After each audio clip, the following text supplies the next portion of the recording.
The Senate will come to order. Will the clerk please call the roll? Senators Baisley.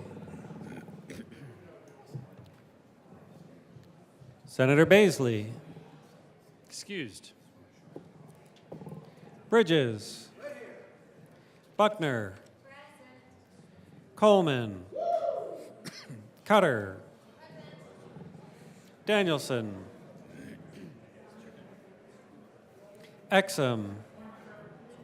Fields. Senator Fields. Gardner. Janal. Senator Janal. Senator Janal. Gonzalez. Hanson. Henriksen.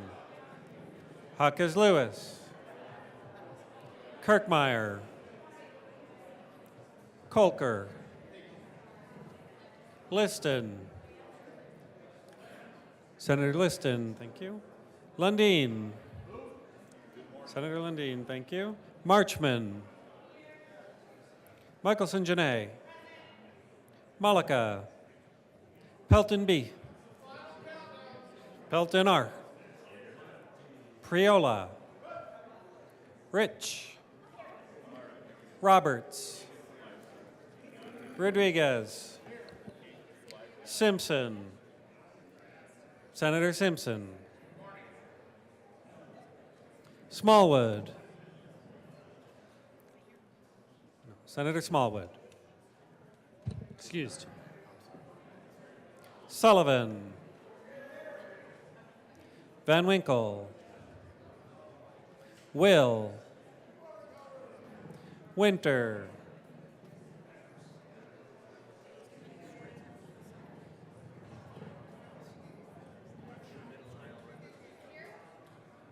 Senator Winter. Senator Winter. Zenzinger. Mr. President. Here. The morning roll call is 33 present, 0 absent, 2 excused. We do have a quorum. Senator Will, would you please lead us in the Pledge of Allegiance? Thank you, Mr. President. Will you please join me in the Pledge of Allegiance? I pledge allegiance to the flag of the United States of America and to the republic for which it stands, one nation, under God, indivisible, with liberty and justice for all. Approval of the journal. Senator Marchman.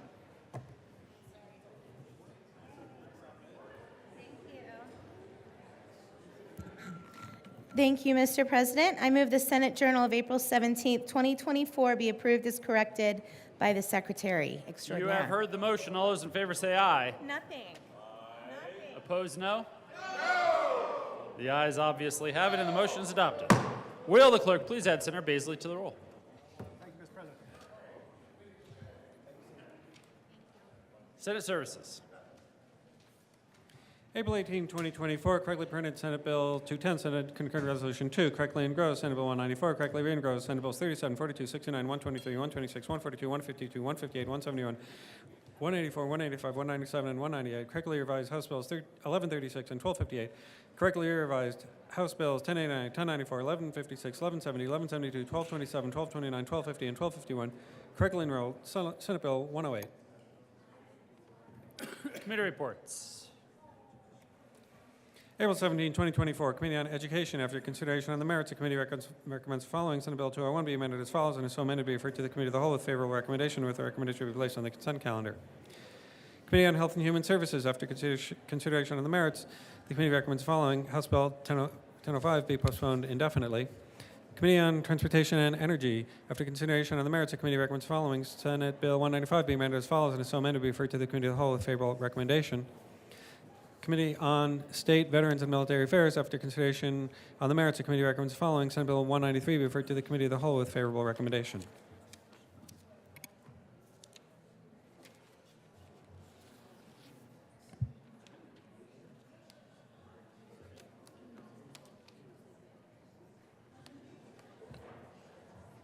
Mr. Majority Leader.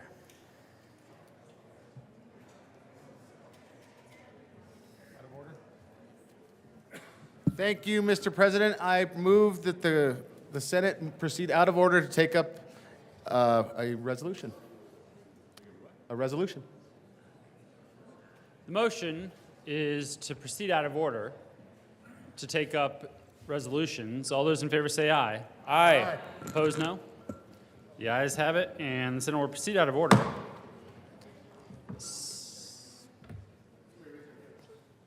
Senator Will. Thank you, Mr. President. I move Senate Joint Resolution 017.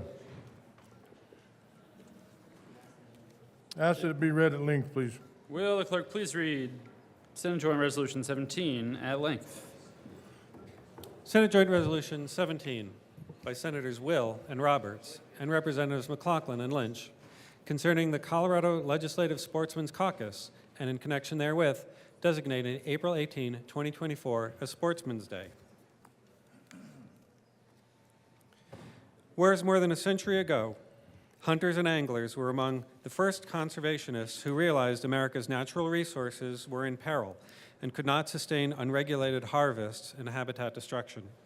And whereas hunters and anglers took it upon themselves to support laws that stopped excessive harvesting of fish and wildlife, established game and fish agencies to protect fish and wildlife and their habitats, and established special fishing and hunting license fees to help fund efforts to provide healthy natural resources for future generations.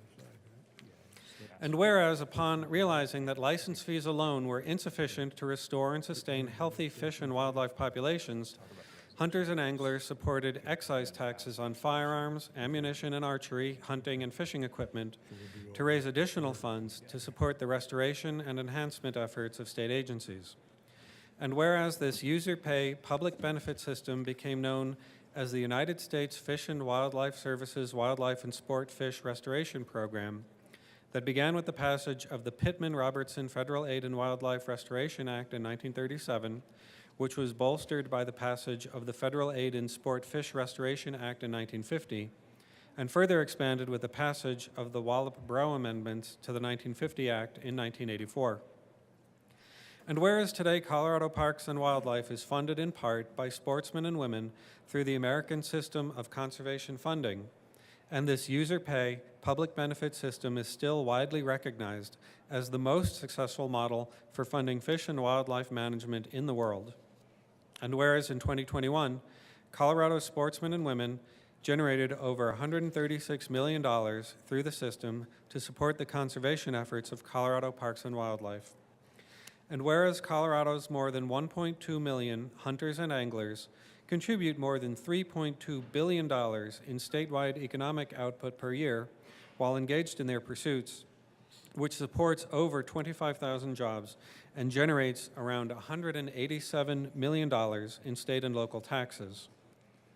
And whereas the stated mission of the Colorado Legislative Sportsmen's Caucus, a nonpartisan caucus formed in 2002 by the 63rd General Assembly, is to preserve and promote the traditional rights of American citizens to hunt, fish, and pursue outdoor activities, ensure that America's sportsmen and women have reasonable access to public lands to enjoy outdoor pursuits, protect the investment of sportsmen and women in wildlife and fisheries management by safeguarding the integrity of user fee trust funds, support efforts to enhance multiple-use habitat management for wildlife and fisheries, recognize the importance of hunting, fishing, and other outdoor activities to our nation's economy, support the maintenance and growth of outdoor-related industries and activities, and work as a collaborative partner with the agricultural community in providing and protecting wildlife habitats.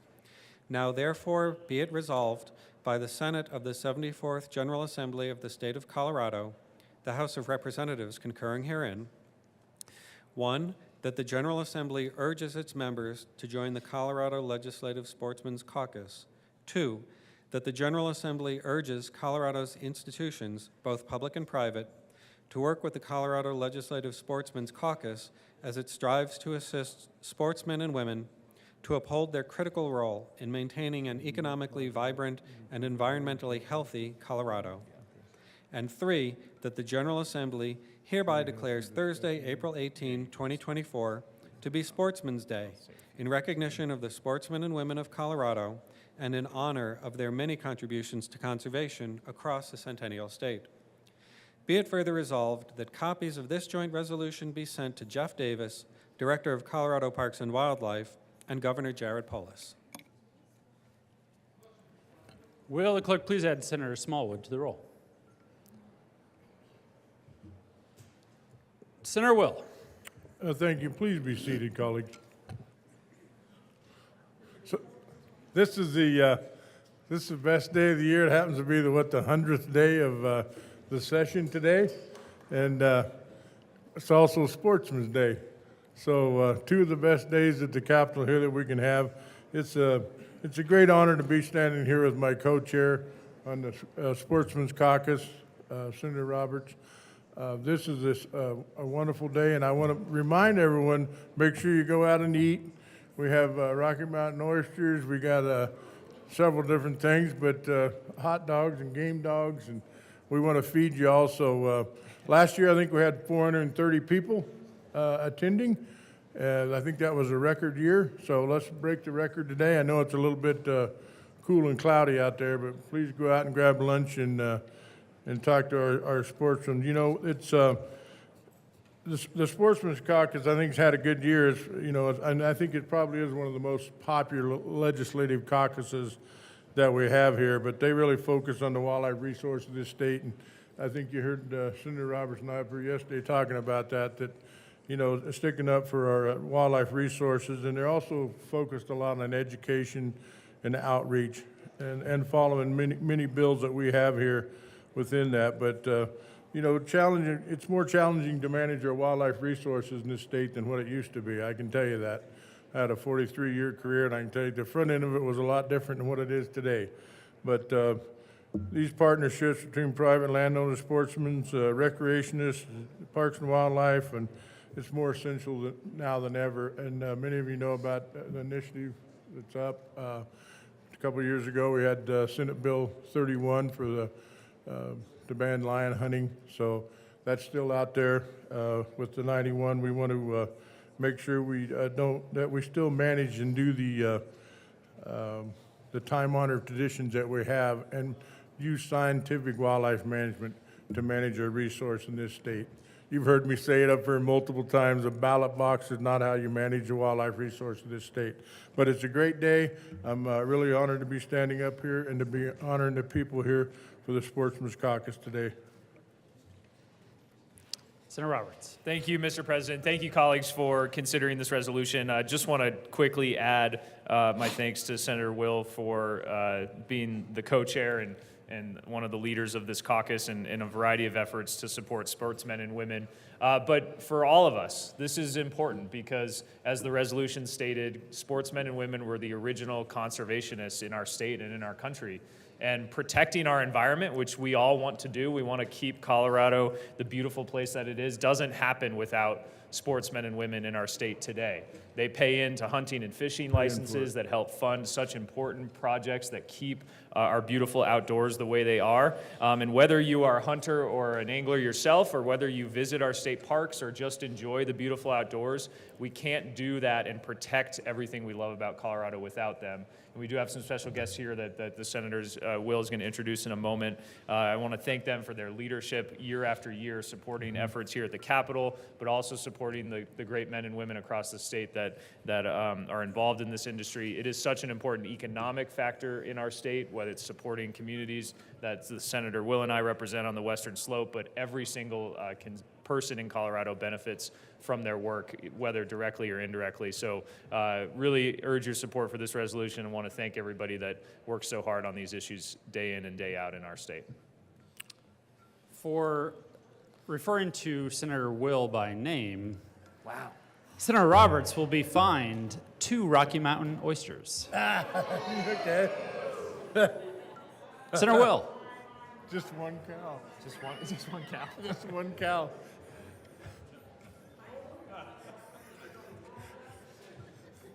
Yeah, we needed matching ties today. They don't both have to be from the same animal. Senator Will. or Senator Roberts, whoever. Ooh. I'll move us along here, Mr. President. We renew our motion for the adoption of Senate Joint Resolution 17. The motion before the body is the adoption of Senate Joint Resolution 17. Are there any no votes? With a vote of 35 ayes, 0 no, 0 absent, 0 excused, Senate Joint Resolution 17 is adopted. Co-sponsor, Senator Roberts. Thank you, Mr. President. I ask that the current roll call be added as co-sponsors. See no objection, the current roll call will be added as co-sponsors on Senate Joint Resolution 17. Thank you, members. Senator Will. Thank you, Mr. President. I'd ask for a moment of personal privilege. Granted. Thank you. I just want to recognize some of the great people that we have joining us here, and it's a great honor to have them here on the Senate floor. But Christine Keppel, she's the Safari Club with Safari Club International. Kate Johnson, El Paso Fair Queen Coordinator. Thank you. Georgia Stramonis, she was Miss Rodeo Colorado for 2024. Pat Dorsey, the National Wild Turkey Association. Jennifer Burby, Outfitters Association. Griffith Mendez and Brad Firestone, they're Scout Troop 873 out of Highlands Ranch. Brett Action, Safari Club International. Will Marquette from the sports, he's the owner of the Davis Tent down here, right here in Denver. Does a great job for sportsmen in this state. Dan Gates, he's the Colorado for Coloradans for Responsible Wildlife Management, does a great job for us here. And I think I missed Cody Lostrom. If you please stand. He's United Houndsman, and he's also the former PBR world champion. So, you know, if you're into bull riding, you might pick up a few pointers there. But anyway, it's a great honor to have you all here today. Thank you.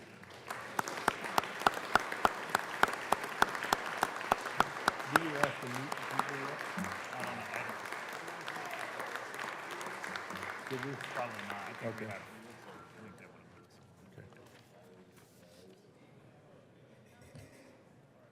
Mr. Majority Leader. Thank you, Mr. President. I now move that we proceed out of order for a couple of moments of personal privilege.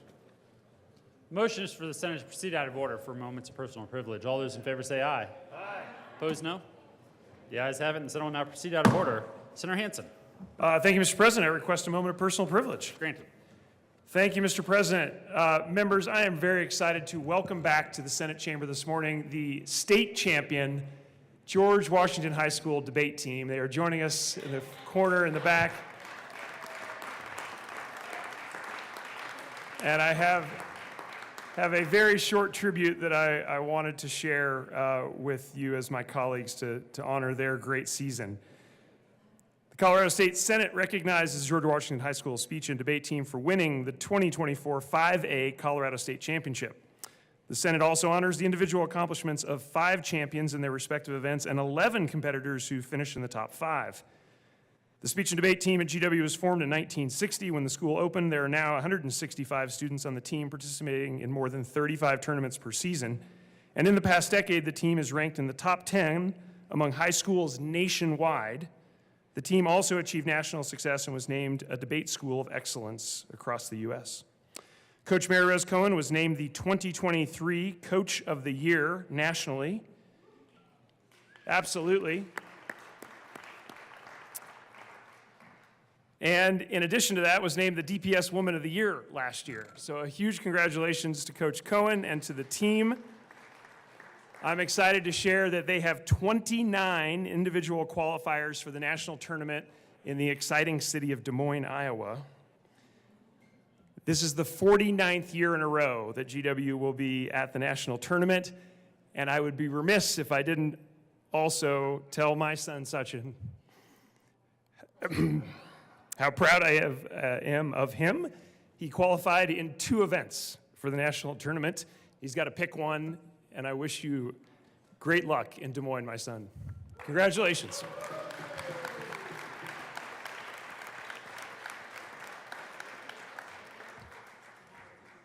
Sachin, we also are embarrassed of your father.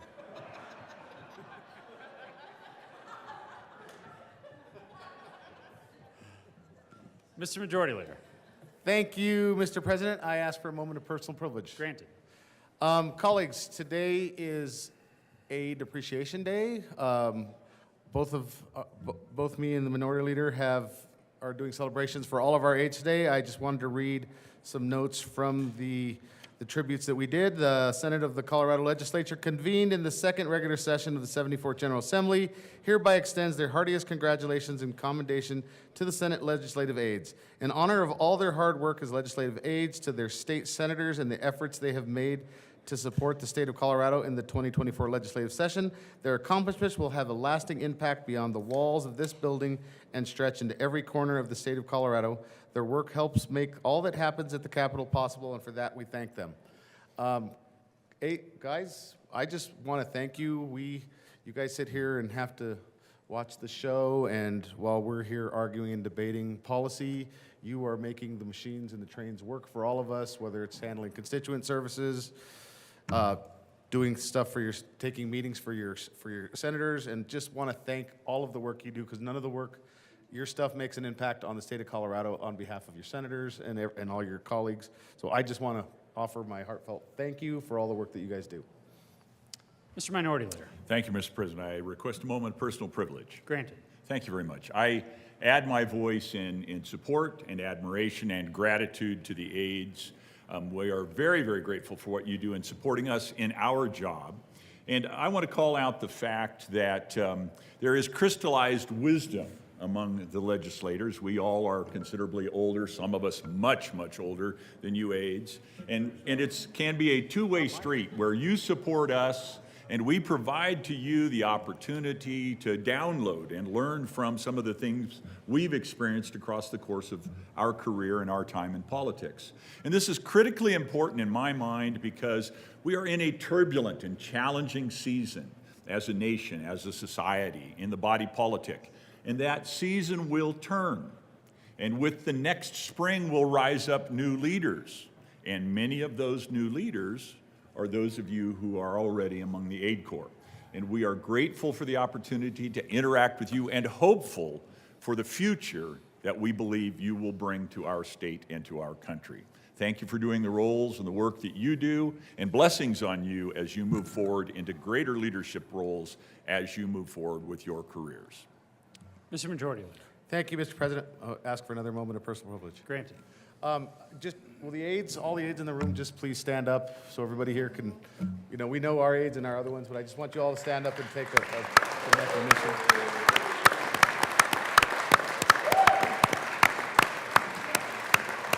Thank you all for your work. Thank you, Mr. President.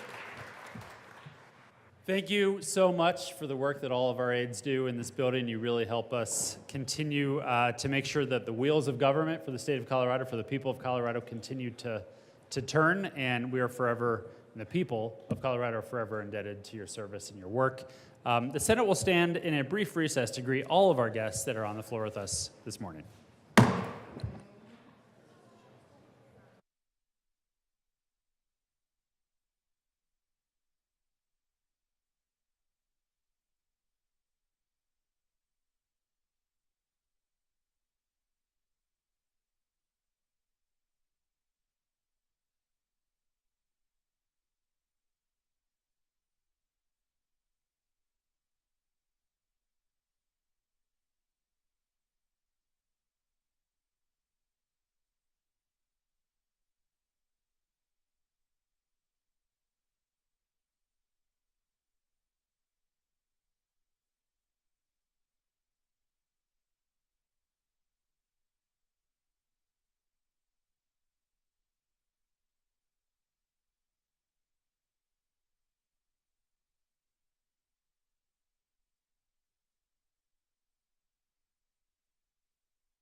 The Senate will come back to order.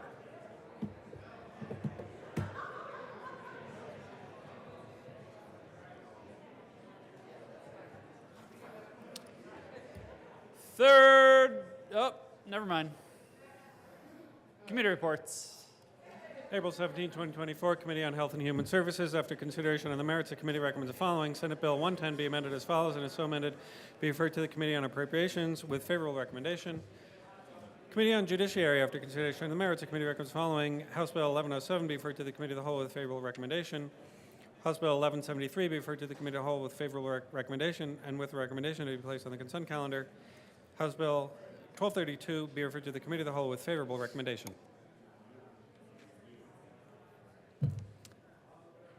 Third reading of bills. Final passage.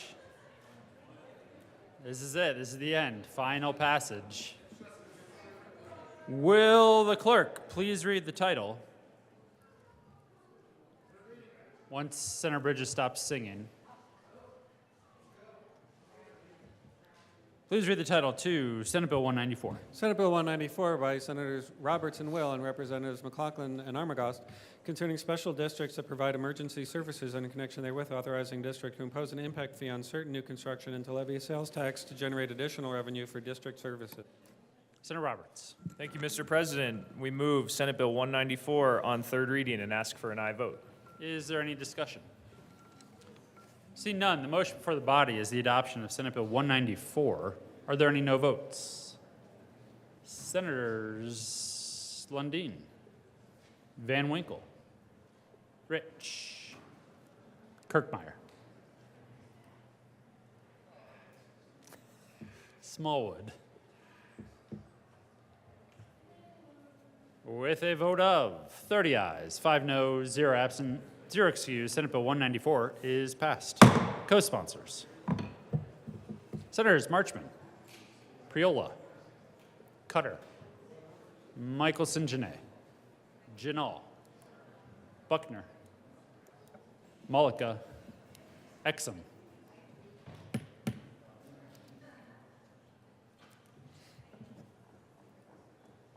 Will the clerk please read the title to House Bill 1136?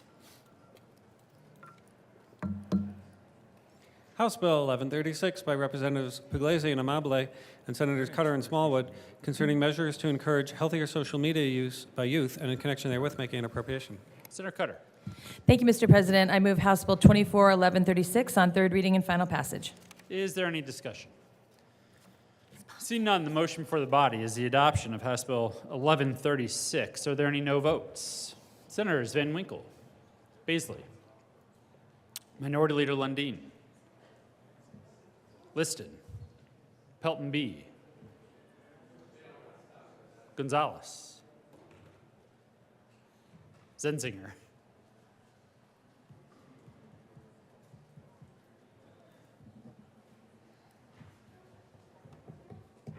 with a vote of 28 ayes, 7 noes, 0 absent, 0 excused, House Bill 1136 is passed. Co-sponsors. Senators Michelson Janae, Buckner, Priola, Jaquez Lewis, Roberts, Exum, Kolker. Please add the president.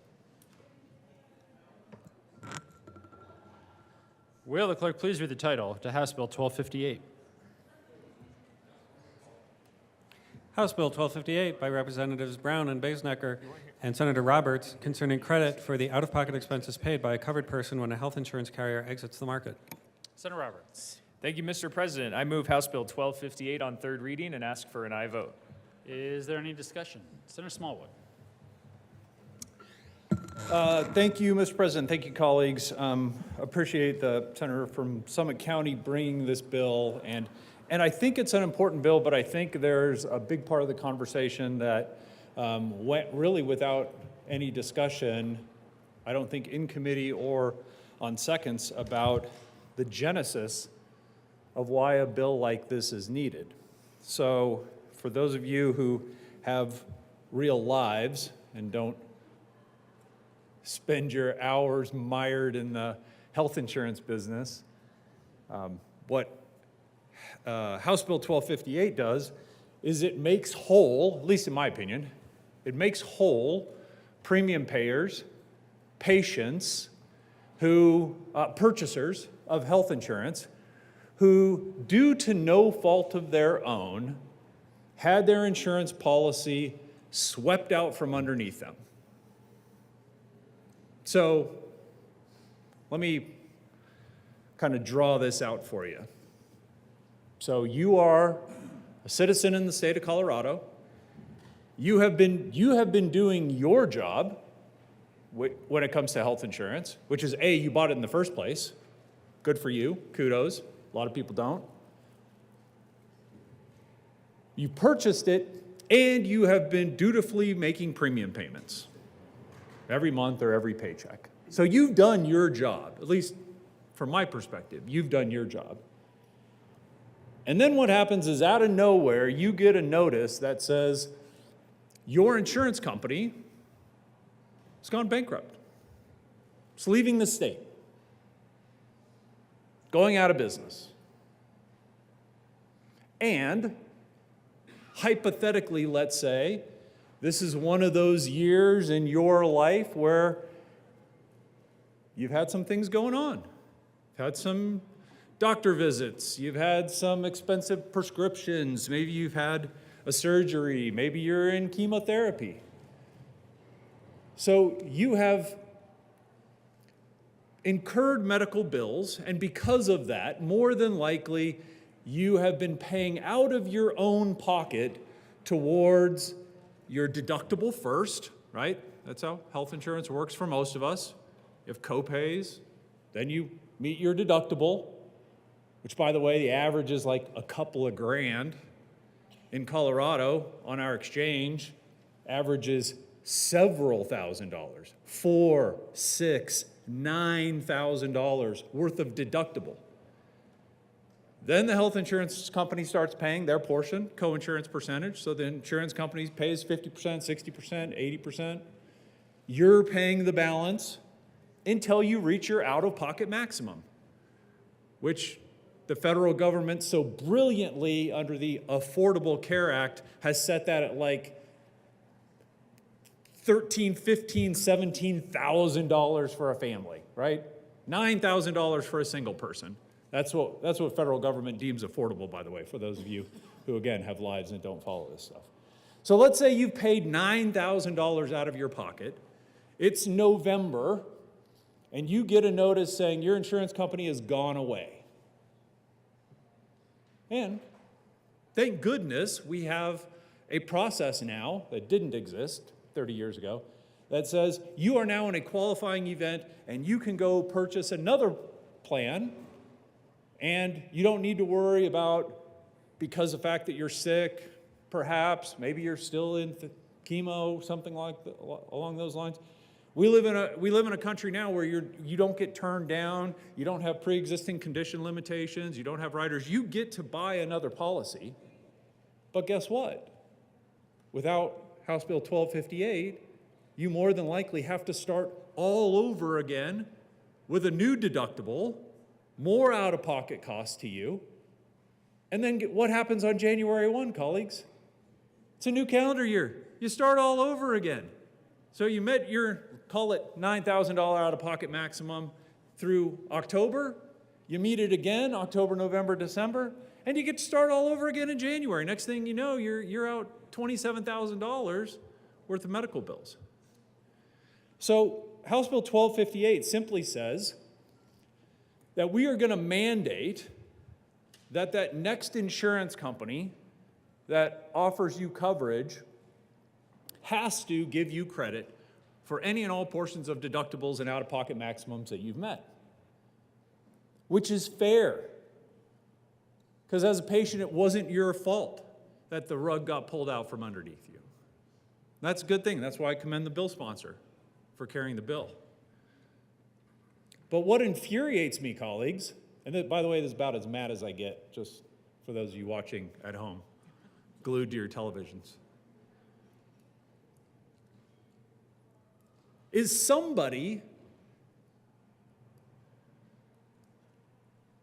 should have been reviewing the financials of that insurance company. Somebody needed to approve the rates that that insurance company put out to make sure that those companies stay solvent. Senators, that's why we have regulators. We have regulators to make sure that this doesn't happen to patients and premium payers in our state. And we need House Bill 1258 because, in my opinion, we have been let down by the regulators. And somebody somewhere through this conversation, in my opinion, has to bring that up. Because if there's nobody minding the store, and we can have 2 or 3 insurance companies leave our state within the same year or two, then why do we even have regulators? Why does the JBC appropriate funds to these departments and divisions if nobody really, at the end of the day, is going to be doing an adequate enough job reviewing the financials of these companies? And remember, when it comes to health insurance, you can't just come into our state and offer a product and say, here's the rates. We're charging $372 a month in Mesa County for a 53-year-old male on this silver plan. You can't do that.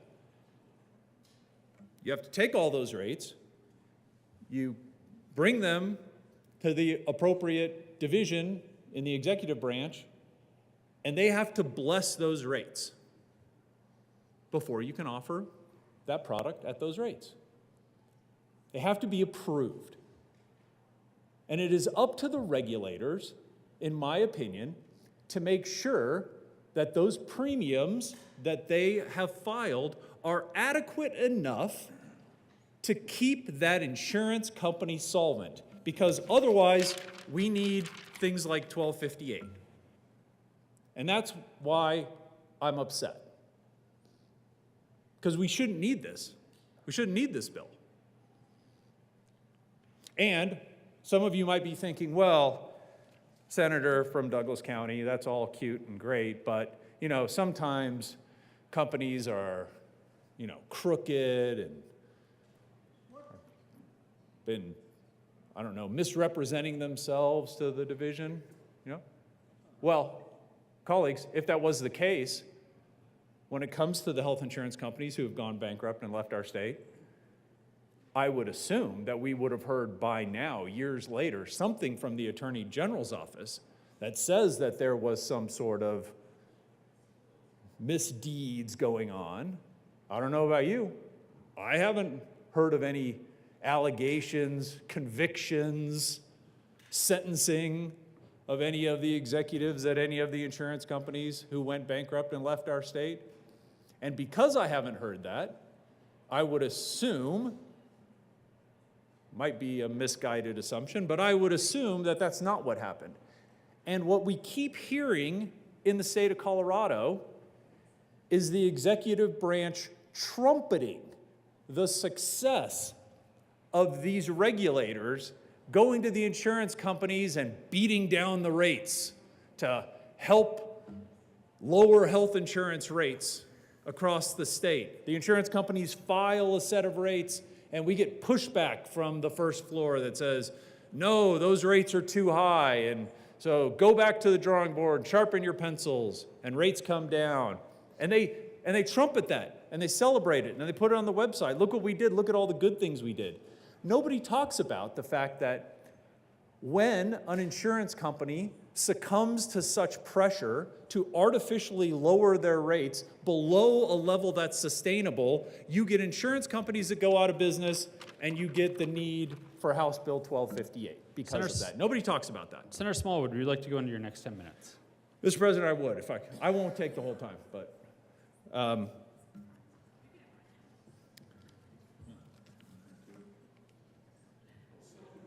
so here's the thing. It's no secret in this room or in this building that I'm kind of a one-trick pony, right? Like, I have no marketable skills other than what we're talking about here today. And when I abandon all of you in 20 and a half days, I don't know how many of you will be tracking this kind of stuff as closely as I do. And part of me is really, really grateful for that because, again, you have real lives and a $40 billion state budget and other stuff going on.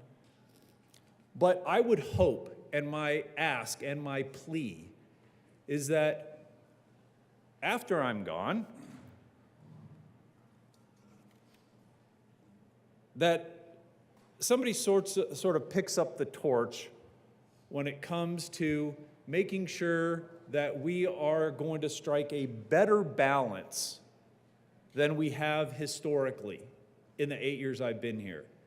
Strike a better balance between making sure that we're doing everything we can as a body and as a state to make health insurance as affordable and accessible as we possibly can for the citizens, without tightening the screws down so tight that we end up not only with insurance companies leaving our state, but no new companies ever considering coming to our state. I've been doing this for 31 years. When I used to talk to clients, customers, employers about health insurance companies, I would have these massive spreadsheets printed out on my dot matrix printers on huge sheets of paper because we had like 24 different insurance companies to talk to Coloradans about. New York Life and MetLife and Principal and Central Reserve Life, and I can go on and on and on and on. Companies that all provided coverage.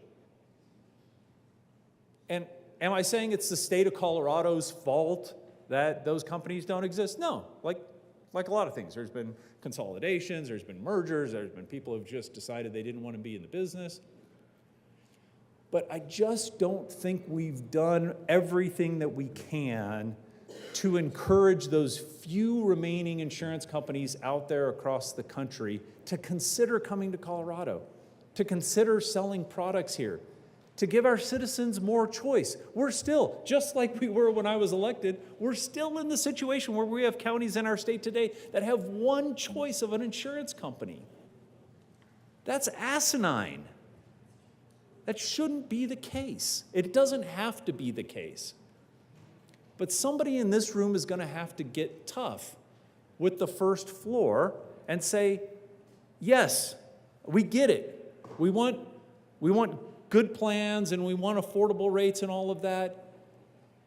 But you can't be so draconian with the rules that you put in place and the rate filings that make insurance companies not want to stay here and not want to come here. And I know I'm sounding like desperate here, but I feel like that's the situation we're in. We have 3 small group carriers in the state of Colorado, 3 from like 33. So again, I'm not trying to be overly dramatic. I'm not trying to be disingenuous, like it's only the state of Colorado's fault that this has happened. But the state they're complicit in this. They are. And when we make things too hard for insurance companies, then this is what we end up with. I'm in support of House Bill 1258 for that reason, because it's not the patient's fault. It's the state's fault to some extent. We expect the regulators, if your bank goes out of business and you lose your deposits, how many of you pound on the desk at home and go, this is ridiculous. You know, all the other depositors across the United States should make me whole. Do you say that? Or do you say, what the heck happened to our regulators? How did my bank go out of business? Don't we have bank regulators? How would you think if your bank went out of business? Would you be angry with the regulators? I think you should be. I think you should be. And the fact that we need House Bill 1258, I think should make you angry at the regulators. Say, why do we need this bill? So I appreciate your time and attention. I'll probably have to be a yes vote on House Bill 1258 now. That wasn't really my intention when I saw the bill. And I had all kinds of grand plans about amendments that would take any of the cost of this and apply it, have the JVC apply it as reductions in the budgets of these departments who are supposed to be regulating. These were my grand ideas that I talked to the senator about, and told me I was being, that wasn't you actually, somebody else. Told me I was being overly dramatic, theatrical I think was the word. So I don't want to do that, but appreciate the bill, and again, ask that my colleagues continue to work with the departments to make sure that we don't need more stuff like this. Thank you. Senator Gardner. Thank you, Mr. President, and I appreciate my colleague from Parker and his discussion of this bill. I frankly don't know whether I'm going to be a yes or a no. I'll have to decide here pretty quickly. Here's everything the senator from Parker said is true. But here's my pause about 1258. I saw the bill, and my first reaction was, well, yeah, that's terrible. You start paying on your max out of pocket, and you get to, maybe it's as much as $9,000. You get that taken care of, and you've had a lot of medical problems that year. You're in the last quarter. You get a notice from your insurance company that they're out of business in Colorado one way or the other. It's a regulator's fault, the state's fault, because they didn't oversee that well. And so you go to another company. Well, wait a minute. Somebody is going to pay the cost,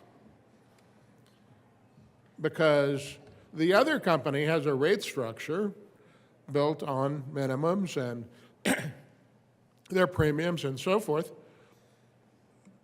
And here's the reason I'm having difficulty with the bill.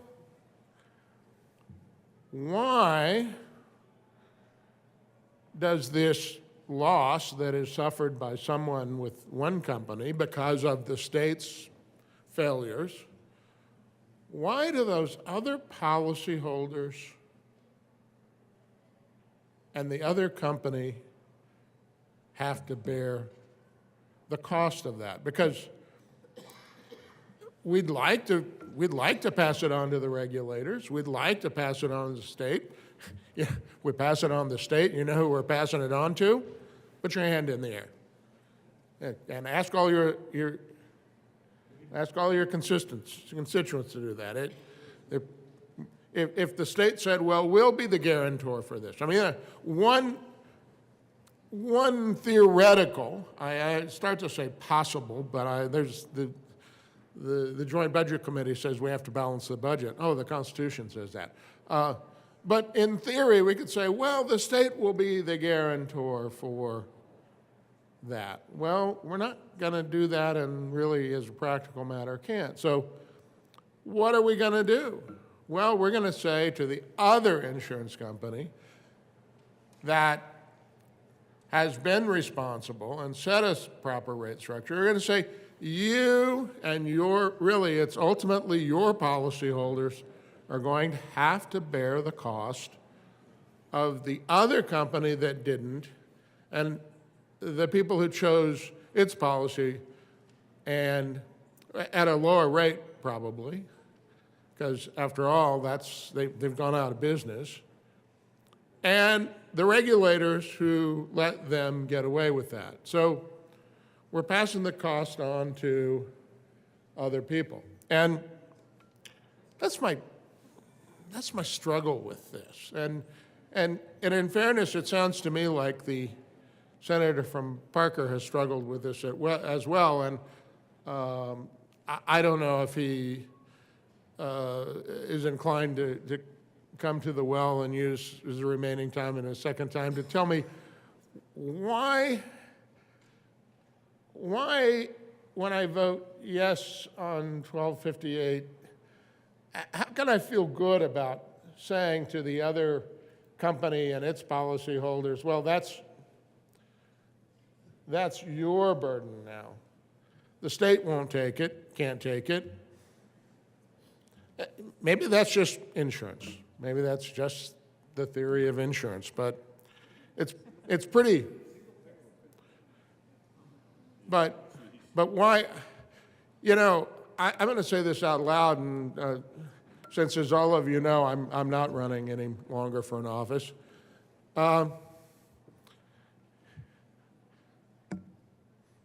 Looks to me like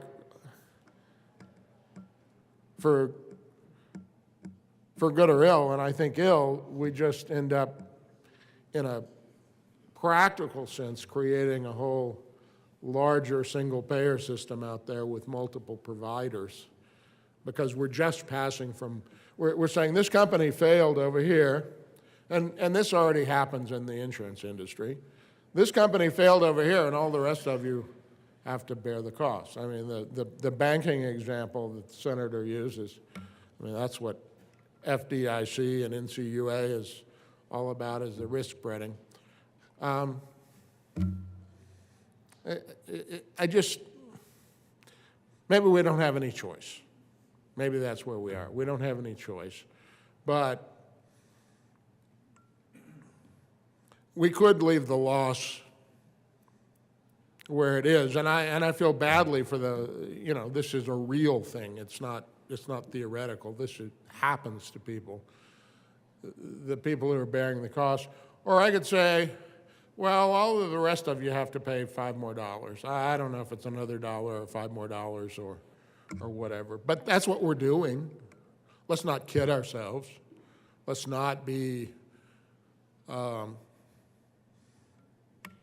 let's not be oblivious to the choice that we're making or the decision we're making. We're basically saying another company who has a more responsible rate structure and another set of policyholders who probably paid a bit more for their coverage will have to pick up the cost of the company that didn't and its policyholders who paid less, and the state regulators and their incompetence. I don't know what I'm going to do when they call it's, people who talk to you on the street about the votes you make and why did you do this and why did you do that and how could you have done this and how could you have done that. I don't think they ever think very hard about the kind of choices that we have to make, because we're going to pass the cost on to somebody. And we can't pass it on to the people who ought to have it passed on to them, because it's not really the taxpayers, it's a department funded by the taxpayers. I don't know, and I appreciate the senator from Parker, and I appreciate the sponsor, because we've got to do something about the problem, but don't be confused that when you vote on 1258, you're just passing the cost on to somebody else. Thank you. Senator Van Winkle. Thank you, Mr. President. I do appreciate the comments of the good senator from El Paso County, and especially the comments from the good senator from Parker, and they both kind of imply that they are still, that they see the problem, that they're trying to come to a conclusion as to a yes vote, to a no vote, because it is a tough situation that right now, of course, if a company fails, the Guarantee Association steps in, and it's ultimately paid by all insurers and will raise all premiums a little bit for the people of Colorado when that fund it has to be kicked into use. But for me, my vote is not up in the air at all. It's not in question at all. I'm definitely going to be a no vote on this because this isn't a solution to the problem. In fact, it's making the problem itself worse. The regulators, I do believe, were somewhat neglectful last year when 2 insurers shut down. And what that means for the people of Colorado is there are literally thousands of people in the state of Colorado that were with their insurance company. They get a notice that their insurance company is going out of business, leaving the state of Colorado, and they leave. They're able to find a new insurance company, and thousands of those people that just found the new insurance companies are then alerted that that new insurance company that they finally were able to join, and they raised they increased their rates to join the new insurance company. Now that one was going out of business. We need to ask ourselves, what is the cause, what is the root of these issues? Why are insurance companies leaving the state of Colorado? And I think this bill, again, adds to the problem because it will discourage new companies from entering the Colorado market. That means fewer choices for the people of Colorado. It means higher costs, and ultimately higher costs for all families and health care recipients. Everyone in Colorado will pay higher costs. I think we need to look at the problem, which is, I do believe much of it is a policy making, not necessarily of the second floor here, but perhaps definitely the first floor, and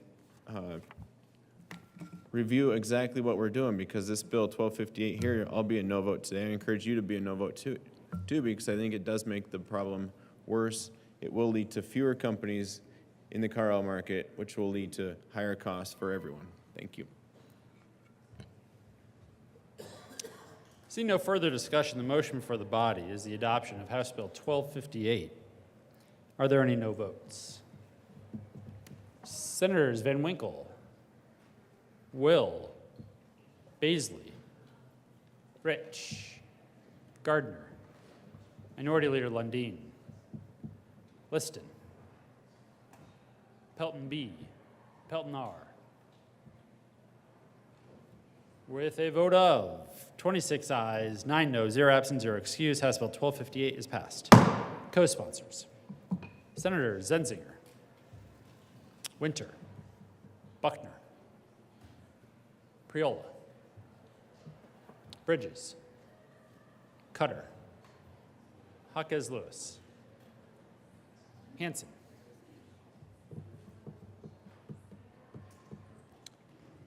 please add the president.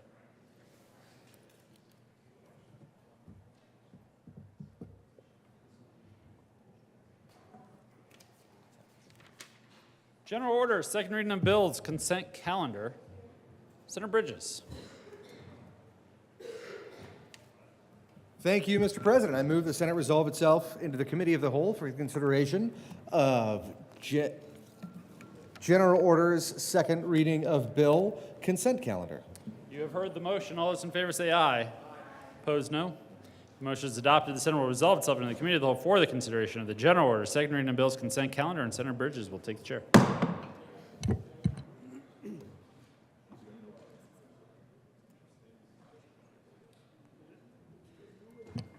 The committee will come to order, and the code rule is not relaxed.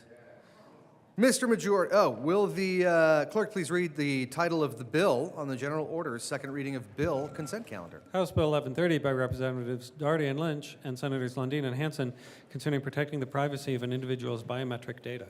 Senator Winter. Thank you, Mr. Chair. I move for the adoption of the bill on the consent calendar and the associated committee report, which includes House Bill 1130 and the Judiciary Committee report. Is there any discussion of the report? Seeing none, the motion before the body is the adoption of the report. All those in favor say aye. Opposed, no. Ayes have it. The committee report is adopted. To the bill, any discussion of the bill? Seeing none, the question before us is the adoption of the bill. All those in favor say aye. Opposed, no. The ayes have it. That bill is adopted. And Senator Winter. Thank you, Mr. Chair. I move the committee rise and report. The motion is for the committee to rise and report. All those in favor say aye. Opposed, no. Ayes have it. The committee will rise and report.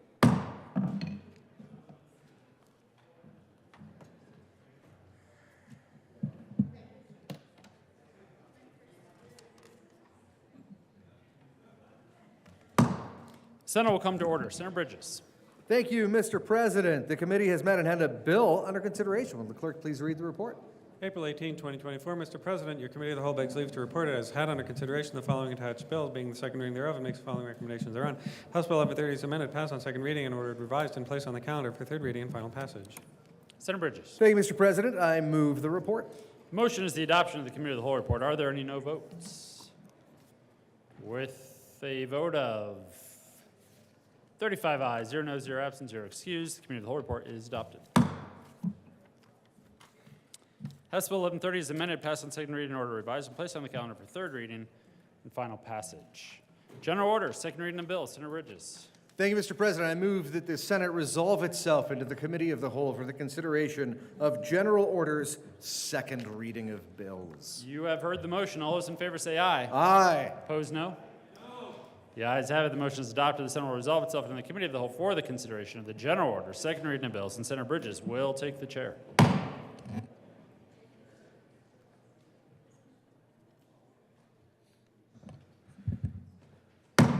The committee will come to order, and the code rule is relaxed for everyone up in here.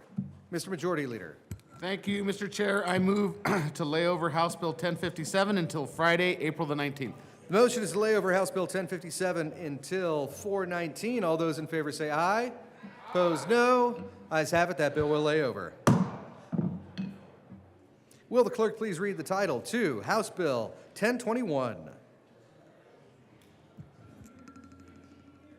House Bill 1021 by Representative Lindsay and Senator Winter concerning the training of individuals to drive motor vehicles. Senator Winter. Thank you, Mr. Chair. I move for the passage of House Bill 1021 and the associated Transportation and Energy report. To the committee report, is there any discussion? Seeing none, the question before us is the adoption of the committee report. All those in favor say aye. Opposed, no. Ayes have it. The committee report is adopted. To the bill, there is an amendment at the desk. Will the clerk please read L008? L008. Senator Winter. Amend. Thank you, Mr. Chair. I move L008. To the amendment.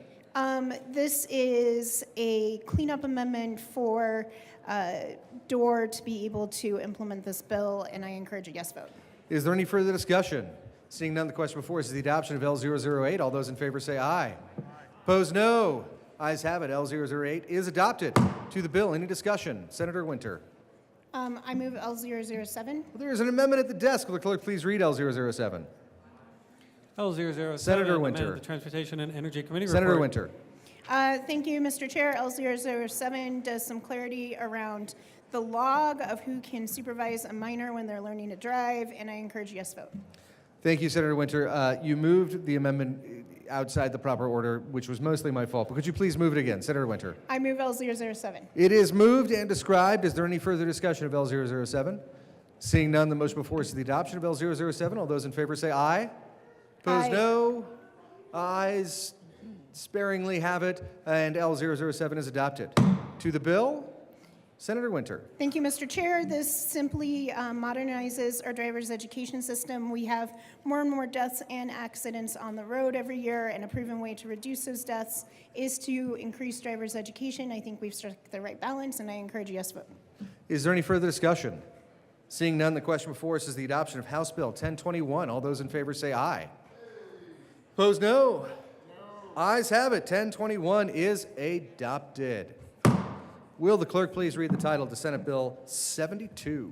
Senate Bill 72 by Senator Gonzalez and Representative Rutinel concerning provisions to ensure that confined eligible electors at a county jail or detention center may vote. Senator Gonzalez. Thank you, Mr. Chair. I move Senate Bill 72 along with the SVMA report and the Appropriations Committee report. To the SVMA report, is there any discussion? Seeing none, the question before us is the adoption of the SVMA report. All those in favor say aye. Aye. Opposed, no. Aye has it, and that report is adopted. To the Appropriations Committee report, any discussion? Senator Gonzalez. Thank you, Mr. Chair.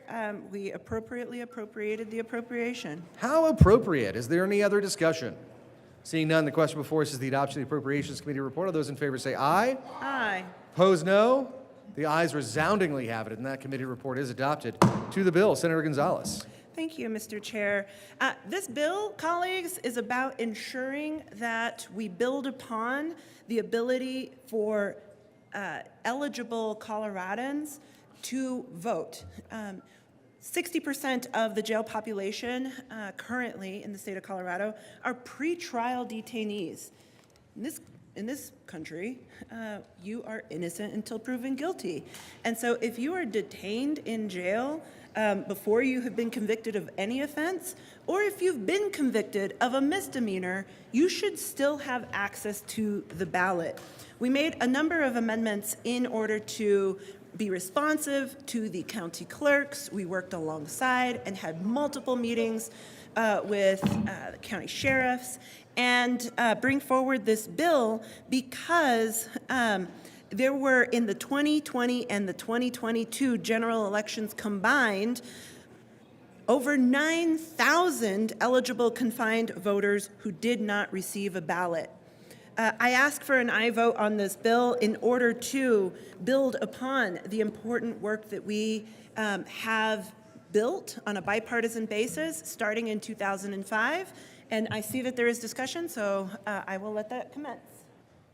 Thank you, Senator Gonzalez. And just a note, just because the chair is vacant does not mean the chair has vacated the chair. Senator Rich. Thank you. Thank you, Mr. Chair. And, you know, it's not that I don't appreciate this bill. And I know that the county clerks have worked with you on this. But my county clerk does have some concerns about this. While she's certainly in favor of confined eligible electors, she did request some concerns and amendments. I wasn't in state affairs, and I don't know if you've addressed these or not. But not every jail is the same in every county. Space in the jail is set up a portable vote service. That's a concern. If the facility is over capacity, the space to set up the voting service would be an issue with overcrowding. Deputies would need to escort the inmates to and from the voting location. This is a concern, especially for smaller counties, if the office not having enough staff to accommodate the flow. They have to separate pods and only have one pod out at a time or one inmate out at a time. The jail is often understaffed. A question that they have is, what is the protocol in a lockdown situation? And the clerk's office is not able to go to the jail. And there may not be the bandwidth to reschedule, especially if it's on election day. You know, there's no dress rehearsal here. The other safety concern is what happens in a lockdown if the judges and voting equipment are there and they cannot secure the area. Current job descriptions would need to be changed. We would have to account, the clerk's office would have to account for all materials in the jail. This would take more resources on the end of the county clerks and also the jail staff. I see that there is a little money that is in, but this feels like an unfunded mandate. Connectivity, that's a huge issue when you are running an election, and that's an issue in the jail. This is going to require some rewiring in the jail. And know in Mesa County, the IT staff is already understaffed, and they also have to help with the election setup. So cost is a concern. They will need more equipment and more election judges, not including our county IT resources. So I don't know if you have addressed any of this, because I don't find that you have. But in Colorado, I think the county clerks, and I can speak as a former county clerk, they've worked very hard to be transparent in all of the processes. And since the public and watchers are not allowed to observe the process in this particular setting, that's going to be an issue. They will be treating the vote center very differently in a jail from any other one that they run. It would still be the same setup even if you changed the name. We would ask you to consider amending the time of Election Day to no later than noon instead of after 3. That is the time when the clerk's office is extremely busy, and they need all of their judges conducting all of the tasks. 6 hours does not work for smaller counties. Some only have 5 inmates, and to have judges sit in the jail for 6 hours does not seem productive. And there's been no indication that the Secretary of State's office will be providing any training, since they are not the staff that handle the jail. I have overseen several elections, and I know that the legislature creates a lot of bills, and county clerk's offices do the best job that they can, and sometimes have to pull a rabbit out of their hat because people that are putting these bills together don't have that experience. So until some of these questions could be answered, I'm going to be a no on this bill.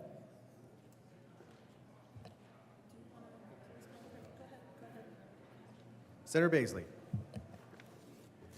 Thank you, Mr. Chairman. We heard this bill in committee, State Veterans and Military Affairs Committee, for which I'm a member. And in addition to the concerns raised by the good senator from Grand Junction, we heard from multiple county clerks and recorders who expressed concern about having to accommodate bringing some of their staff in to the jails, prisons to make these accommodations, and it would be quite burdensome to them. In addition, this seems to be a focus on one area and needlessly, and to the imbalance of other areas. And what I mean by that is we are an all mail-in ballot state, so they could all receive their ballots in the mail. Now, if we're going to go beyond simply treating them like every other citizen in Colorado who has the opportunity to sign up, to register to vote, and to receive their ballots by mail, then if we're going to have more of a recruitment to accommodate them, then that needs to be balanced by appearing at churches around the state as well, churches, retirement homes, and so on, where we have county clerk and recorder show up at every facility where there are folks in a confined area and accommodate them to register, then vote, and to facilitate their voting. But to focus on just this one segment is a terrific imbalance. So for those reasons, I urge a no vote on Senate Bill 72. Is there any further discussion? Senator Gardner. Thank you, Mr. Chair. Well, this bill is quite interesting to me. I haven't mentioned this in some time, but I don't know whether you are aware that in my time in the General Assembly, I have also served as an international election observer, and primarily post-Soviet bloc countries. And it is actually in those countries a matter of course that there would be polling at jails and prisons, which for an American, I think in doing that, and I never actually had the privilege of going and observing voting at a jail or a prison facility. And so when I see this bill, I think about that, and I think about, well, should we do that in the United States? Because we've restored rights, whether I voted for it or not. It is a fact that we've restored rights for felons who serve their time, which is one thing. And, you know, you might be incarcerated in county jail under charges and not yet convicted of anything, and so you have a right to exercise your franchise. Now, the difference between what happens in those countries and what we do here is that we now have a system of mail voting that is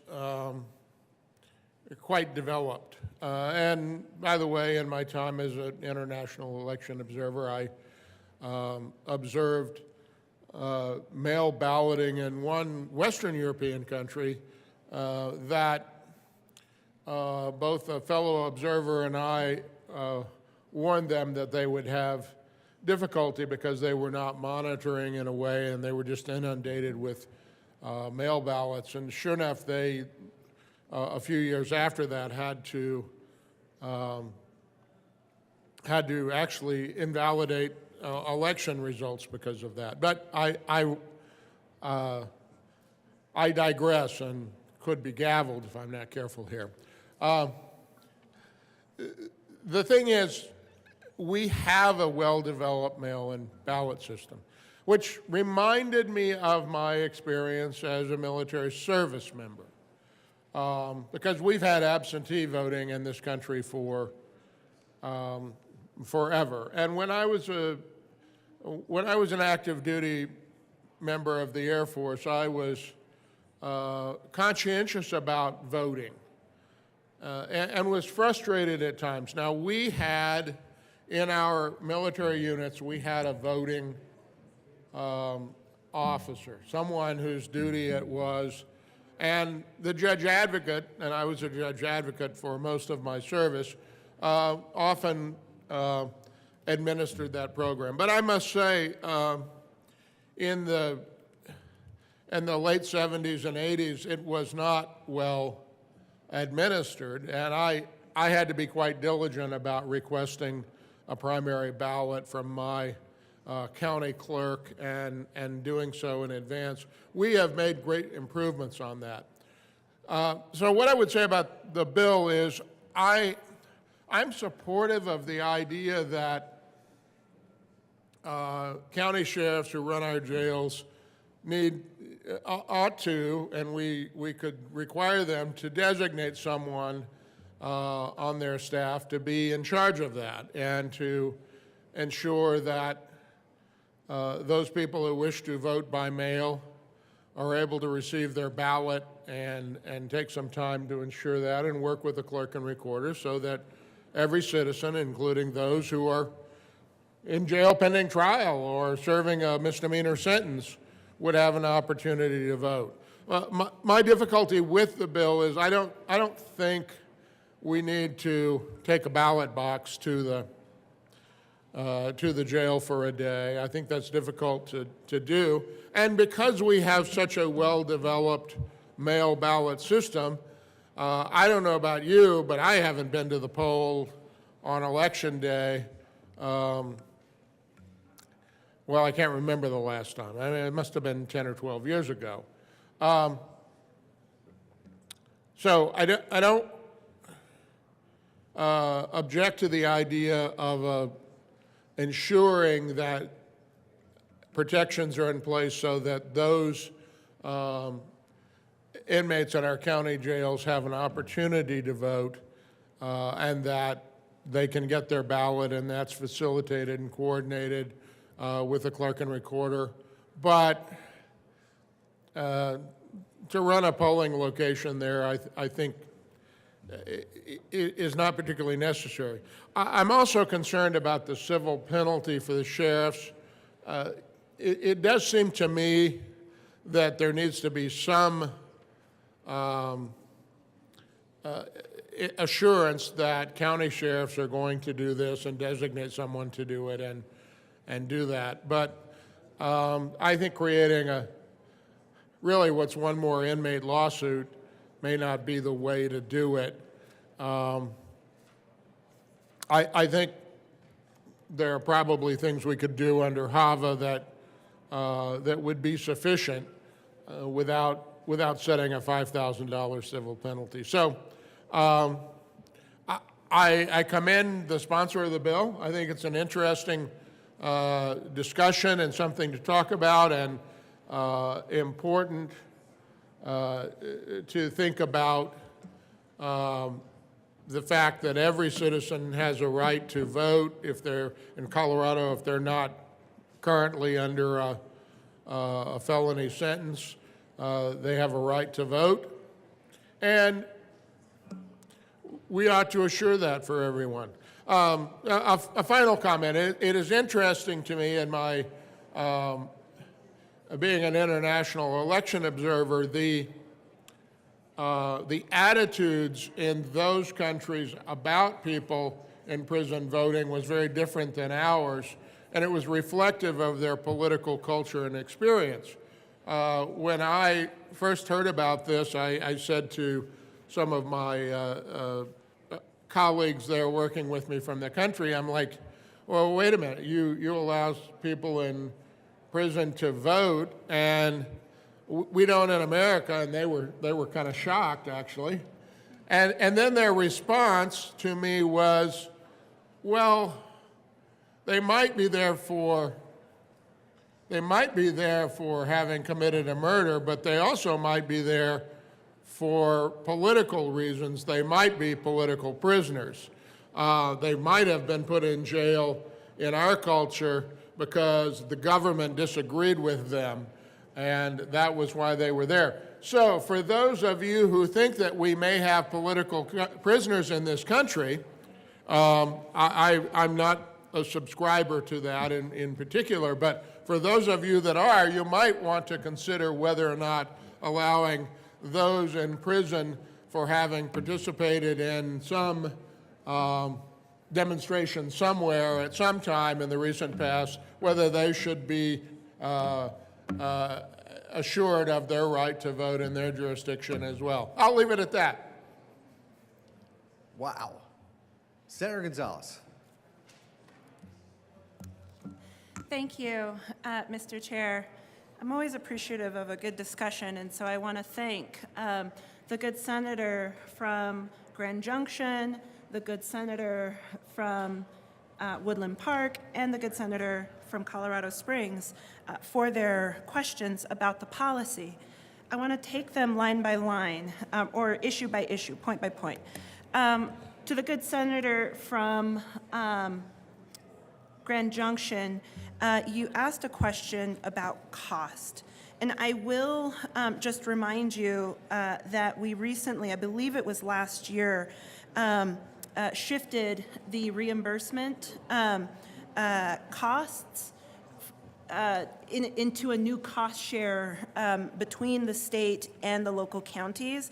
And so I will direct your attention to page 3 of the revised fiscal note that will help to explain how that county reimbursement process will work. We are still awaiting rulemaking from the Secretary of State to actually determine exactly what will be eligible. And so you'll see in the middle of that paragraph that the estimated cost is up to $4,000 because we're not quite sure exactly all of the equipment that will be reimbursable by the Secretary of State office. So there's that. and that's for large counties, and up to $2,400 each for the small counties. And so I think we've worked really diligently in order to ensure that this is workable for everyone involved. Also, you raised a question about lockdowns and what would happen there. Well, certainly, we worked alongside law enforcement and sheriffs, because if we were to be in, say, visiting hours and a lockdown were to happen, there are certainly already procedures in order to address procedures and protocols in order to address those situations, right? However, we did run L005 to the bill, and I believe it was after page 6, line 17, insert sub 2, lines 20 through 25. If there were to be a lockdown, that the sheriff and the county would work together to find an alternate day. What the bill asks is simply 1 day of in-person voting. And because of that, the unique situation and the unique setting, right? Initially, we're trying to figure out and work, is this a VSPC, a voter service polling center? And you'll see that in the introduced version of the bill, we did classify these as such. But this isn't a public place, and we don't want it to be, and neither do the sheriffs.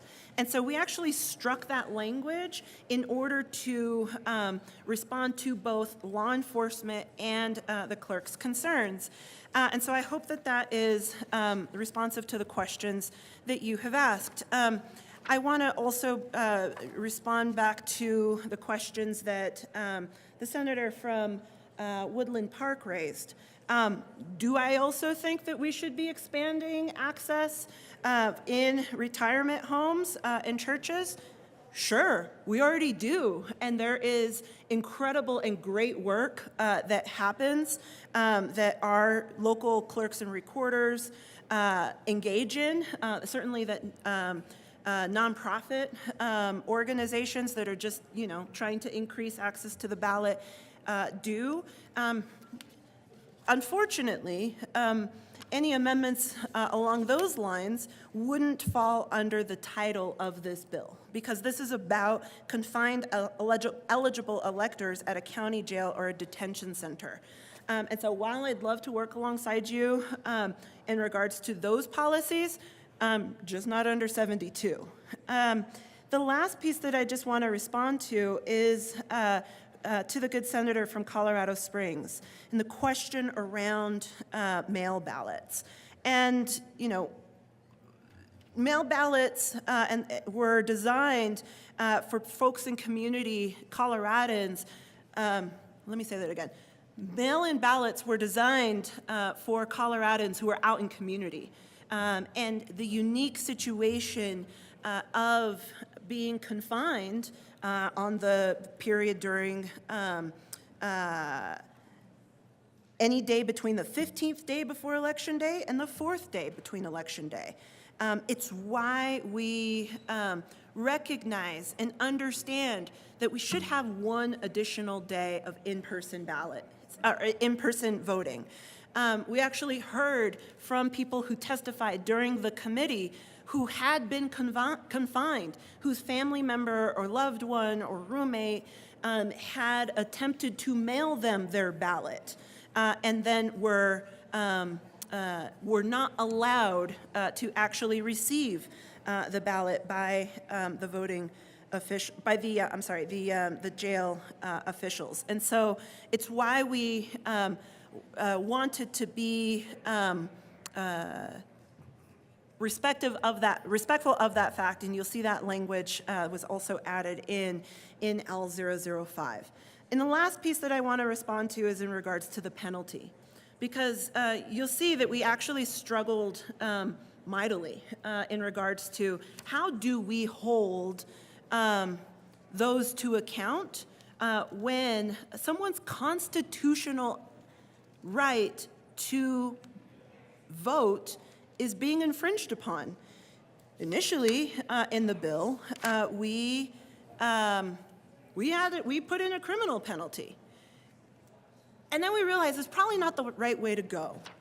And then we added in an amendment in L004 to thereafter state that we could instead shift that to a civil penalty of $5,000 per election. We had also contemplated at one point putting in language so that it was per individuals right being infringed upon as opposed to per election. But look, we are not trying to penalize behavior. We are trying to encourage civic engagement and participation in the ballot. And so that's what this is really seeking to do.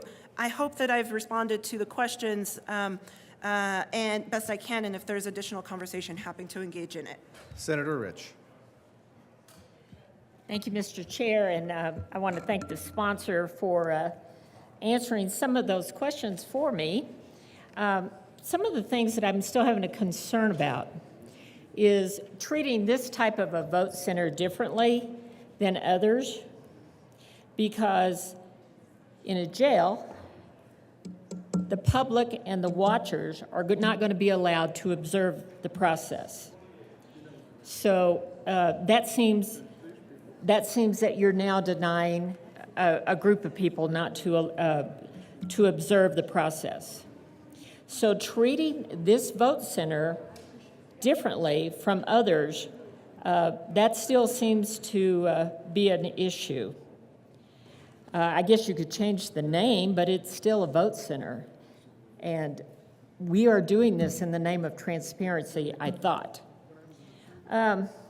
Also, you didn't say anything about the request to change if they're there no later than noon instead of 3.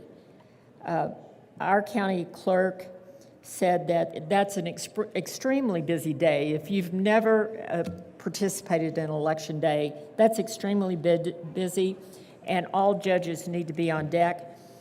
Also, for the very small counties, some only have 5 inmates, but you're going to require the judges to be there for 6 hours. That doesn't seem productive either. But I am concerned about the transparency piece of a vote center when the public and poll watchers cannot observe. Senator Gonzalez. Thank you, Mr. Chair, and thank you again to the good senator from Grand Junction for the dialogue. I would just say that the discussion around timing, that's a new question. That's a new concern that hadn't previously been raised. That we've been certainly in conversations with the Clerks Association since the fall on this bill, with the sheriffs since October. And so happy to continue trying to figure out what if there's a better process to do that. But we were also trying to balance the timeliness, because if there was travel distances to get back to and ensure that those ballots are received in a timely manner. All of those competing interests between the clerks and the sheriffs is what led us to the 3 p.m. timeline. And so, we understand that this is a pretty unique, pretty narrow set of voters, and want to ensure that that this is workable across the state. I just don't believe that we should penalize someone by not giving them access to the ballot if they're detained in a small jurisdiction versus giving them access if they're in a large one. And so it's why we've really sought to strike a balance here as we've proceeded. Senator Rich. Thank you, Mr. Chair, and I am not suggesting that we penalize anyone. Mesa County has always made sure that those at the jail have received their ballots. But what I'm asking you is, this is going to be treated differently than any other vote center. The public, the poll watchers, they're not going to have access. This is a different setting. And that doesn't seem to be right. If we're going to treat everyone the same, that doesn't seem to be fair, that you're losing your transparency there. You haven't actually addressed the connectivity piece that the jail needs for a vote center. That hasn't been addressed either, and the costs involved on that. Our local IT offices will have to bear those costs. That hasn't been factored into anything. But this is not about not allowing people to vote, because we have always been very good about working with our jail system. But with what you've got here, you're going to treat this vote center differently. And that doesn't seem to be right. Is there any other further discussion? Senator Gonzalez? Thank you. Just to extend my appreciation again to the good senator from Grand Junction. In regards to the transparency question, if we can't trust our sheriffs and our county clerks, I think we've got bigger problems. But there's that, one. Two, on the IT considerations, counties would be responsible for those costs regardless. The state doesn't fund internet access for county jails or for counties. That would be a local cost anyway. And so it's why we've really worked diligently to establish an in-person voting opportunity on one day. Thank you. Senator Rich. Thank you, Mr. Chair.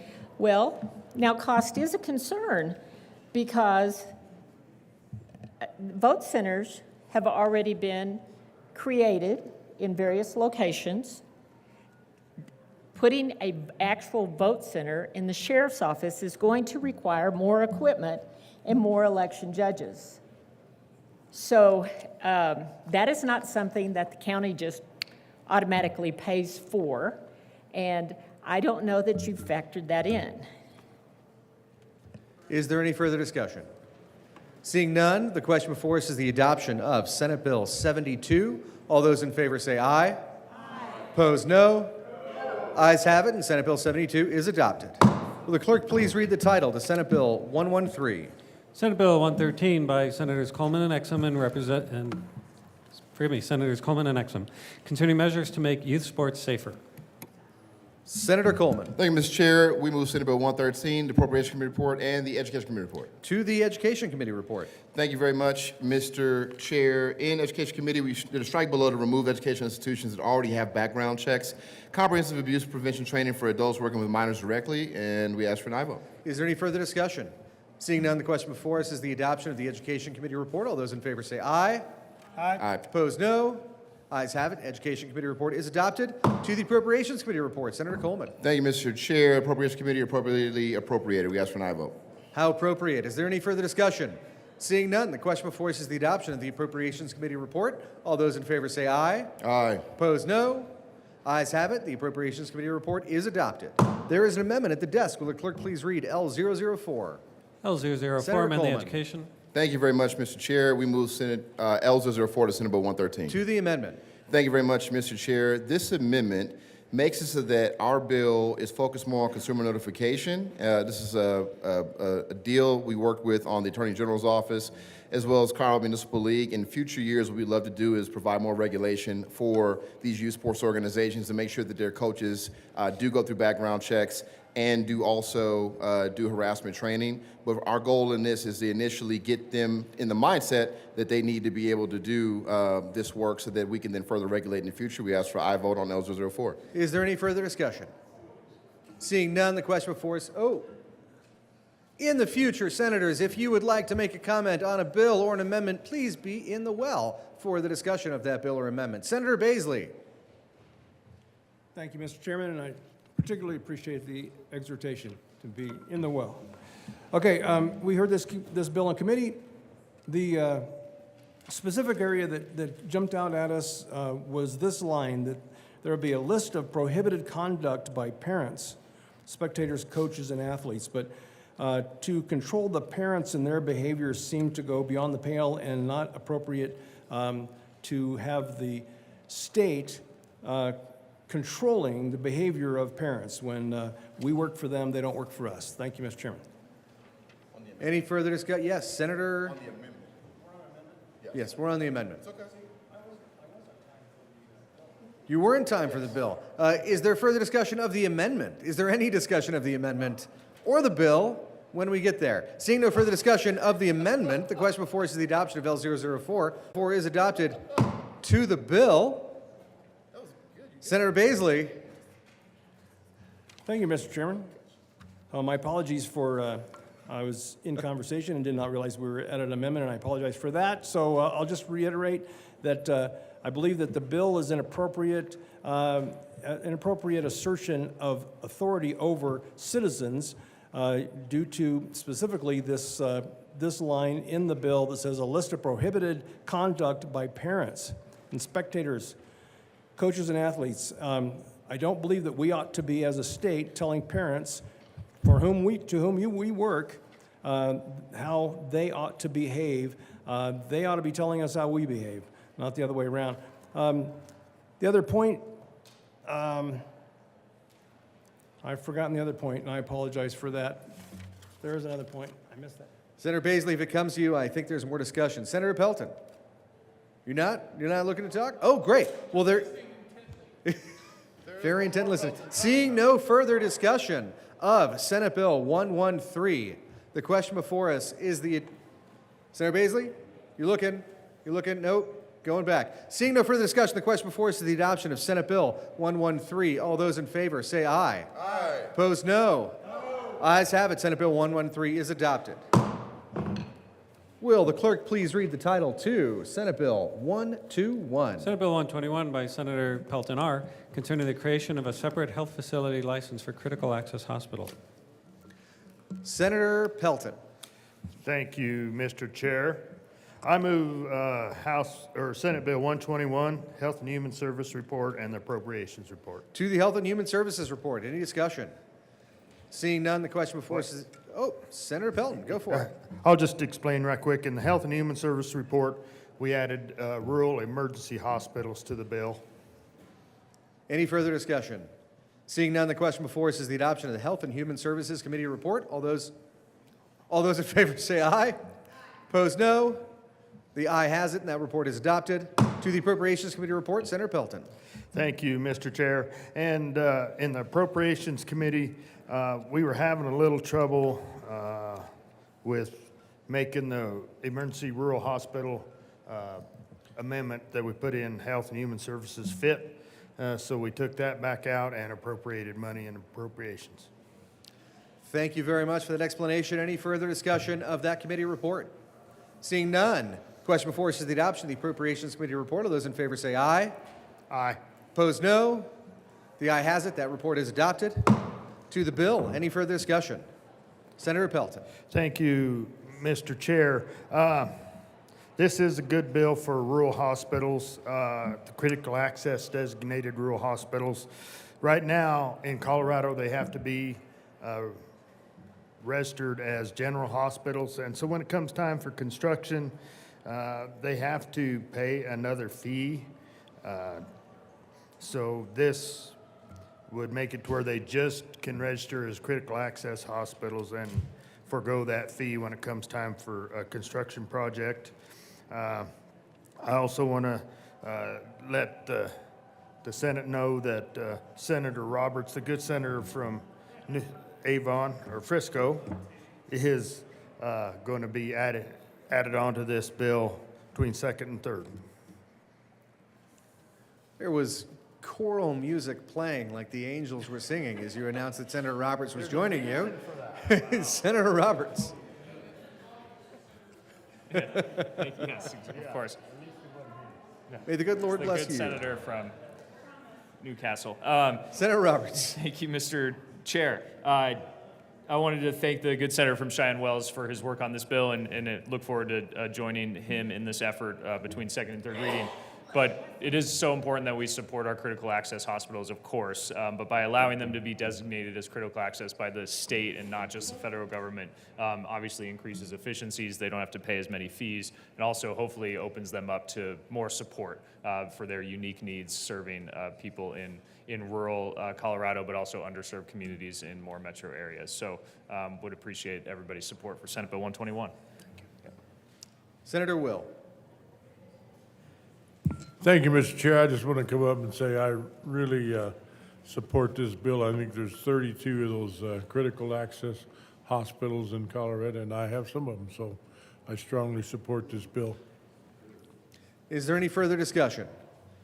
Seeing none, the question before us is the adoption of Senate Bill 121. All those in favor say aye. Aye. Opposed, no. The ayes resoundingly have it, and that bill is adopted. Will the clerk please read the title to Senate Bill 139? Senate Bill 139 by Senator Gonzalez concerning the creation of the 911 Services Enterprise. Senatorial 5 has been requested and granted.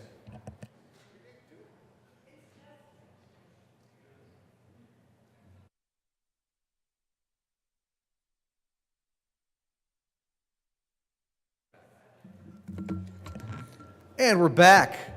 A very, very brief Senatorial 5. Senator Gonzalez. Thank you.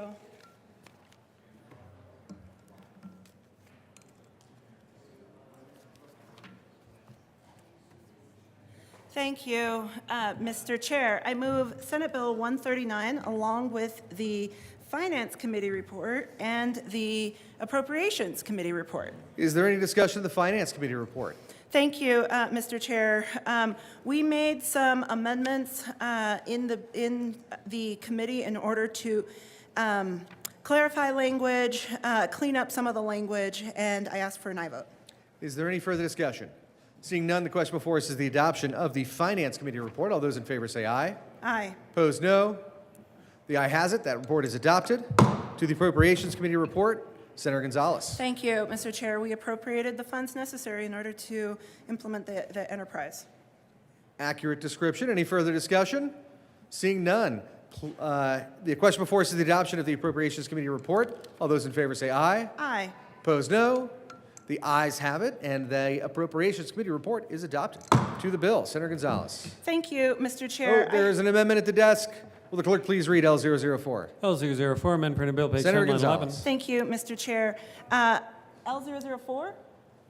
Great. I move L004. To the amendment. That is a technical amendment, and replacing the word surcharge with enterprise in one place. Ask for an aye vote. Any further discussion of changing surcharge to enterprise? Seeing none, the question before us is the adoption of L004. All those in favor say aye. Aye. Opposed, no. Ayes have it. That amendment is adopted. There is another amendment at the desk. Will the clerk please read L003? L003, Senator amend the Finance Gonzalez. Committee. Thank you, Mr. Chair. I move L003 to Senate To Bill the 139. Thank you. This is an amendment that I think may be of interest to the good senator from Weld County, Brighton area, because I listened to testimony in regards to a different enterprise and thought, you know what, that's a good idea. And what L003 does is that it ensures transparency and accountability by ensuring that the enterprise prepare and adopts an annual budget for each fiscal year as if the enterprise were a local government. I ask for an aye vote. Is there any further discussion of L003? Seeing none, the question before us is the adoption of L003. All those in favor say aye. Aye. Opposed, no. Ayes have it. L003 is adopted. In the future, perhaps referred to as the Kirkmeyer Amendment. Is there any further discussion of Senate Bill 139? Seeing none, the question before us is the adoption of Senate Bill 139. All those in favor say aye. Aye. Opposed, no. Ayes have it. 139 is adopted. Will the clerk please read the title to Senate Bill 174? Senate Bill 174 by Senators Kirkmeyer and Zunzinger and Representative Byrd concerning state support for sustainable affordable housing and in connection therewith making an appropriation.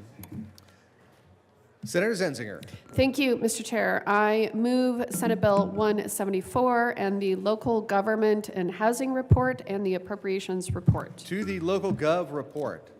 So in local government, we made a number of significant amendments, beginning with some changes that were requested from Dr.Cog for aging and disabled populations, as well as some feedback that we heard from housing advocates. We also made some changes that we received from both SWEEP and Conservation Colorado concerning the Strategic Growth Report. We also made some additional changes regarding removing the Water Supply Joint Report. We also made some changes regarding the ability for local governments to plan together when doing their assessments and allowing them to work collaboratively for their housing needs action plans. We also made some adjustments to strengthen the Housing Action Plan implementation. We also made some changes with regard to expert consultation on the methodologies, as well as allowing a reliance on older or updated assessments. And that is essentially the amendments that we made in committee. Is there any further discussion of the Local Gov report? Seeing none, the question before us is the adoption of that report. All those in favor say aye. Opposed, no. Ayes have it. That report is adopted. To the Appropriations Report, is there any discussion? Senator Zenzinger. Thank you, Mr. Chair. We made a couple of modifications to the appropriation by changing the fund source so that it was no longer coming out of the general fund. We also split up the fund source and funded the bill. Is there any further discussion? Senator Kirkmeyer. No. Senator Kirkmeyer withdrawn. Seeing no further discussion of the Appropriations Committee report, the question before us is the adoption of that report. All those in favor say aye. Aye. Opposed, no. Ayes have it. The Appropriations Committee report is adopted. There is an amendment at the desk. Will the clerk please read L30? L30, amend the Senator appropriations. Zenzinger. Thank you, Mr. Chair. Members, L30 Would you please move it? amends. Yes. I move L30. To the amendment. Thank you. This amendment amends the appropriations report that we just adopted. We made an amendment in committee that was not reflected in the appropriations report. That amendment that we made in committee wrote out one of the requirements of the bill, but unfortunately that was not captured in our J amendment, and so we are still funding an element of the plan that we have already amended out. So this amendment will remove that appropriation for that amended. Is there any further discussion of L30? Seeing none, the question before us is the adoption of L30. All those in favor say aye. Aye. Opposed, no. Ayes have it. L30 is adopted. Is there any further discussion of Senate Bill 174? Looks like there's an amendment coming to the desk. On its way, traveling, moving, approaching, very near. And indeed now at the desk. Will the clerk please read L029? L29, amend printed bill. page Senator 6. Kirkmeyer. Thank you, Mr. Chair. I move L029. To the amendment. Thank you, Mr. Chair. This is a bit lengthy amendment, so I'm going to give you an idea of what it does. Hopefully, this is it. We've done several amendments on this bill. This is L029. They've all been ours. So this is a result of us working with everyone to make sure that we try and get this bill as near perfect as possible. So this amendment does several things. First of all, it modifies water supply estimates in needs assessments to be based on rates identified in consultation with the Department of Natural Resources. This change was requested by water providers. It changes the phrase population growth to population change and makes a related technical change. This change was requested by housing advocates. It modifies the instruction of DOLA to limit the fiscal burden on local governments when creating assessment methodologies. This change was requested by housing advocates. It sets a time frame for determining population thresholds for housing action plans, and it mirrors the standards for assessments that's within the bill currently. There are a series of amendments to reduce burden on certain local governments, so these came from local governments. It counts only population in unincorporated territories for counties when considering population thresholds.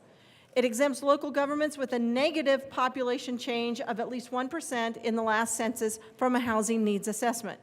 Pretty much makes sense. Modifies which local governments must do housing action plans to, 1, include rural resort communities with a population of 1,000 or more, and 2, exempt any of those with a negative population change of at least 1% in the last sentence. It improves the standard affordability strategies to include additional options for local governments to benefit a broader range of housing, better aligns with preferred language for these strategies, and it clarifies language. It adds more options for local governments to the long-term affordability strategies, including designating a neighborhood center, better aligns with preferred language for these strategies, i.e., examples of this would be similar concepts that are in 1313, and clarifies language. It aligns with preferred language for DOLA's approval of alternative strategies, and it allows DOLA to improve alternative displacement risk strategies as it can with affordability strategies, and empowers local governments to adopt laws to implement the strategies. And then lastly, there are a few technical changes that were recommended by the drafter. I urge an aye vote on L029. A lengthy explanation for a lengthy amendment. Any further discussion of 029? Seeing none, the question before us is the adoption of L029. All those in favor say aye. Opposed, no. Ayes have it. L029 is adopted.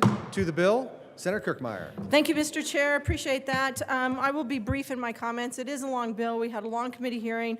We have been doing stakeholder meetings on this since pretty much August, but even prior to that, when 213 did not pass last year, the good senator from Arvada and I recognized we had a missed opportunity. And we picked up this bill right away and started working on it with everyone, and we've had several stakeholder meetings. This bill is about partnership. It's not about preemption. It's about incentives. It's not about being punitive. It's to encourage good planning and smart growth, and it honors the public in the public process. The public is the one who defines the character of their neighborhood and their community, and we honor that throughout this.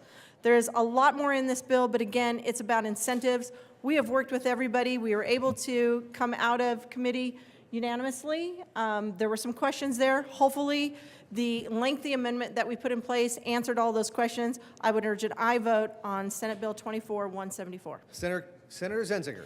I won't add very much more, but I do want to just speak very briefly to the fact that this bill uses state support to focus on local government planning efforts on housing with an emphasis on improving affordability and avoiding displacement, while also providing flexibility so that we can develop community-based strategies for growth.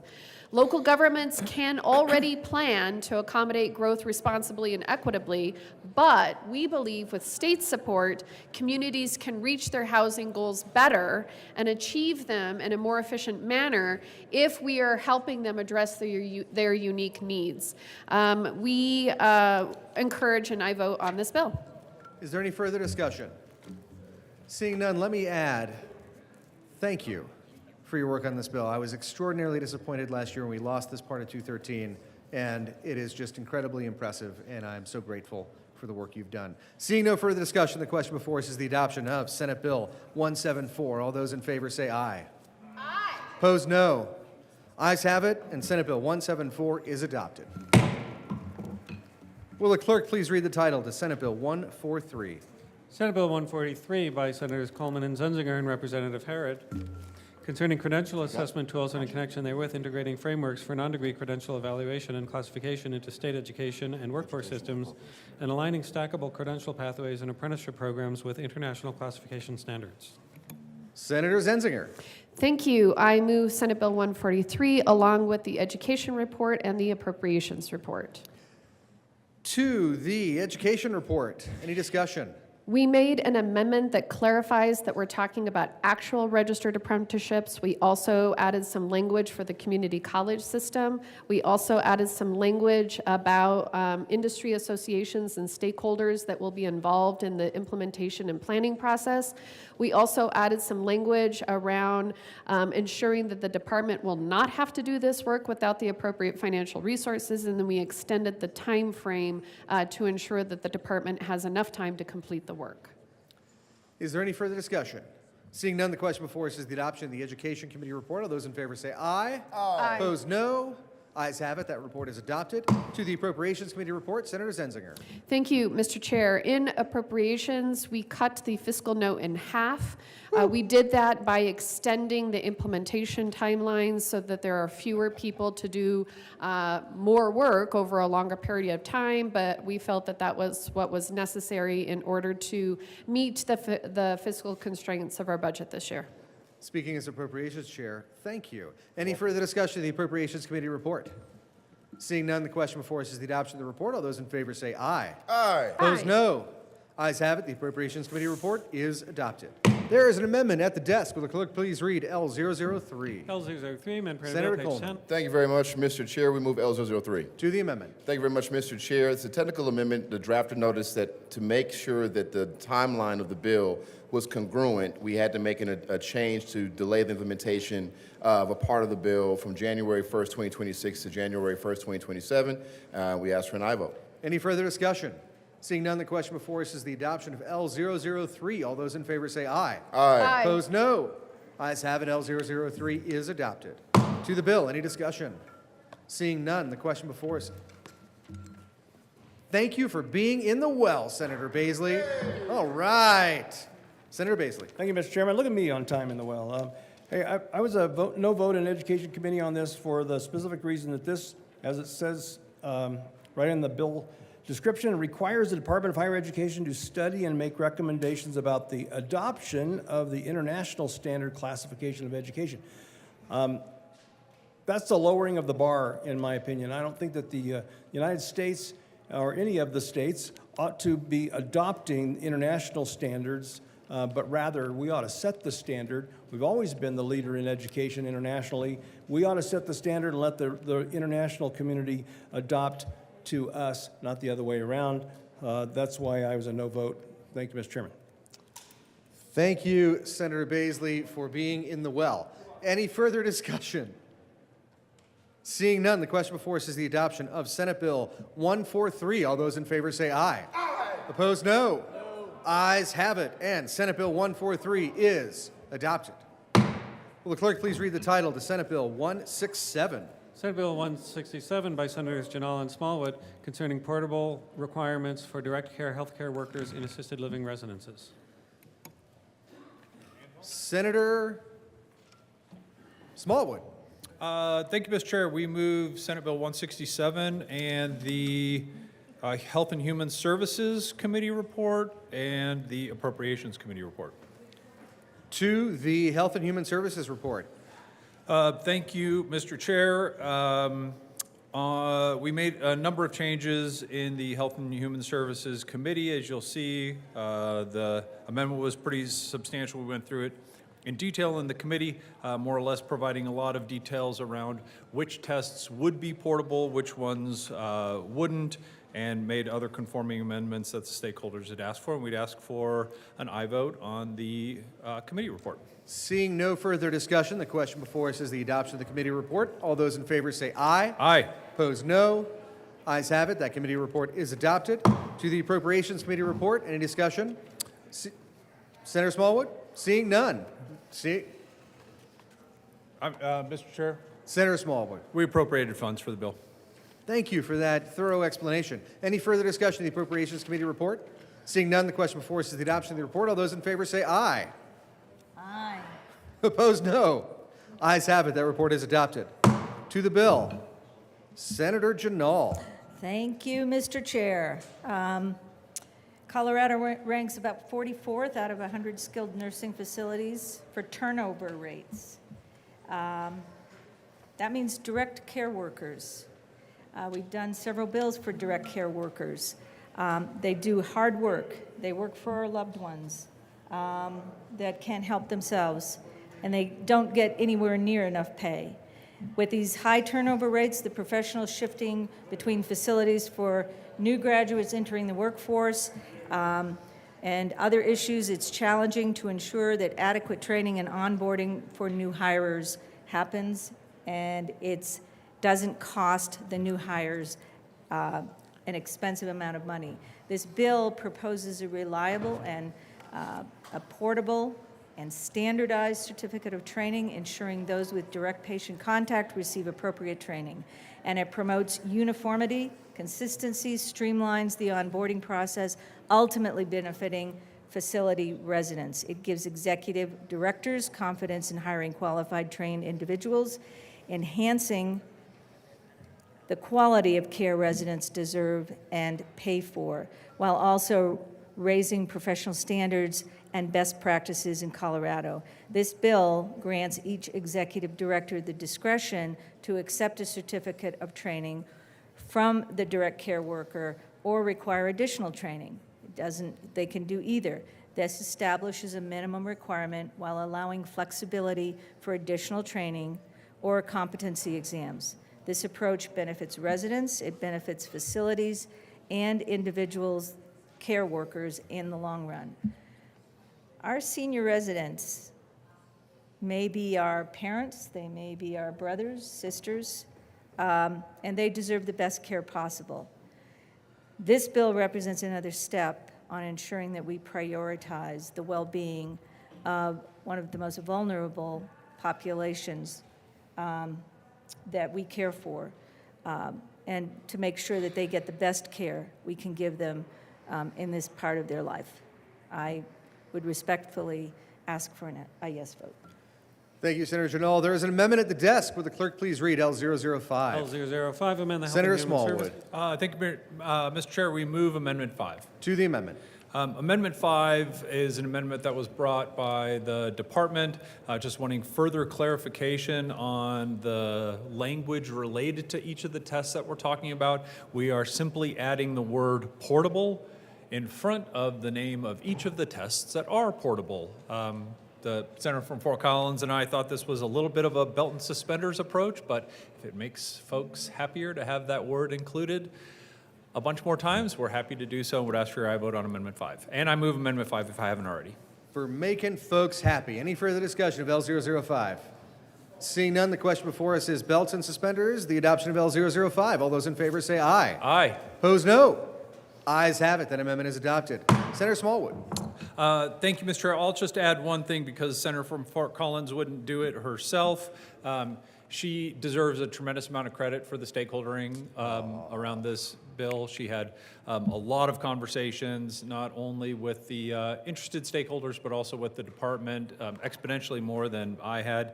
This is an excellent bill. Candidly, I can't believe these were the rules that were in place before, basically saying CDPHE creates rules, which we all agree are by and large really, really good rules, but as it relates to testing and training that a worker in this field has to go through. So yes, we want those workers to be trained, but think about it. If you're a worker, you work for an employer for, let's say, 60 days, and you go to another employer in the exact same field, the department would say, oh yeah, but you need to go through the training all over again.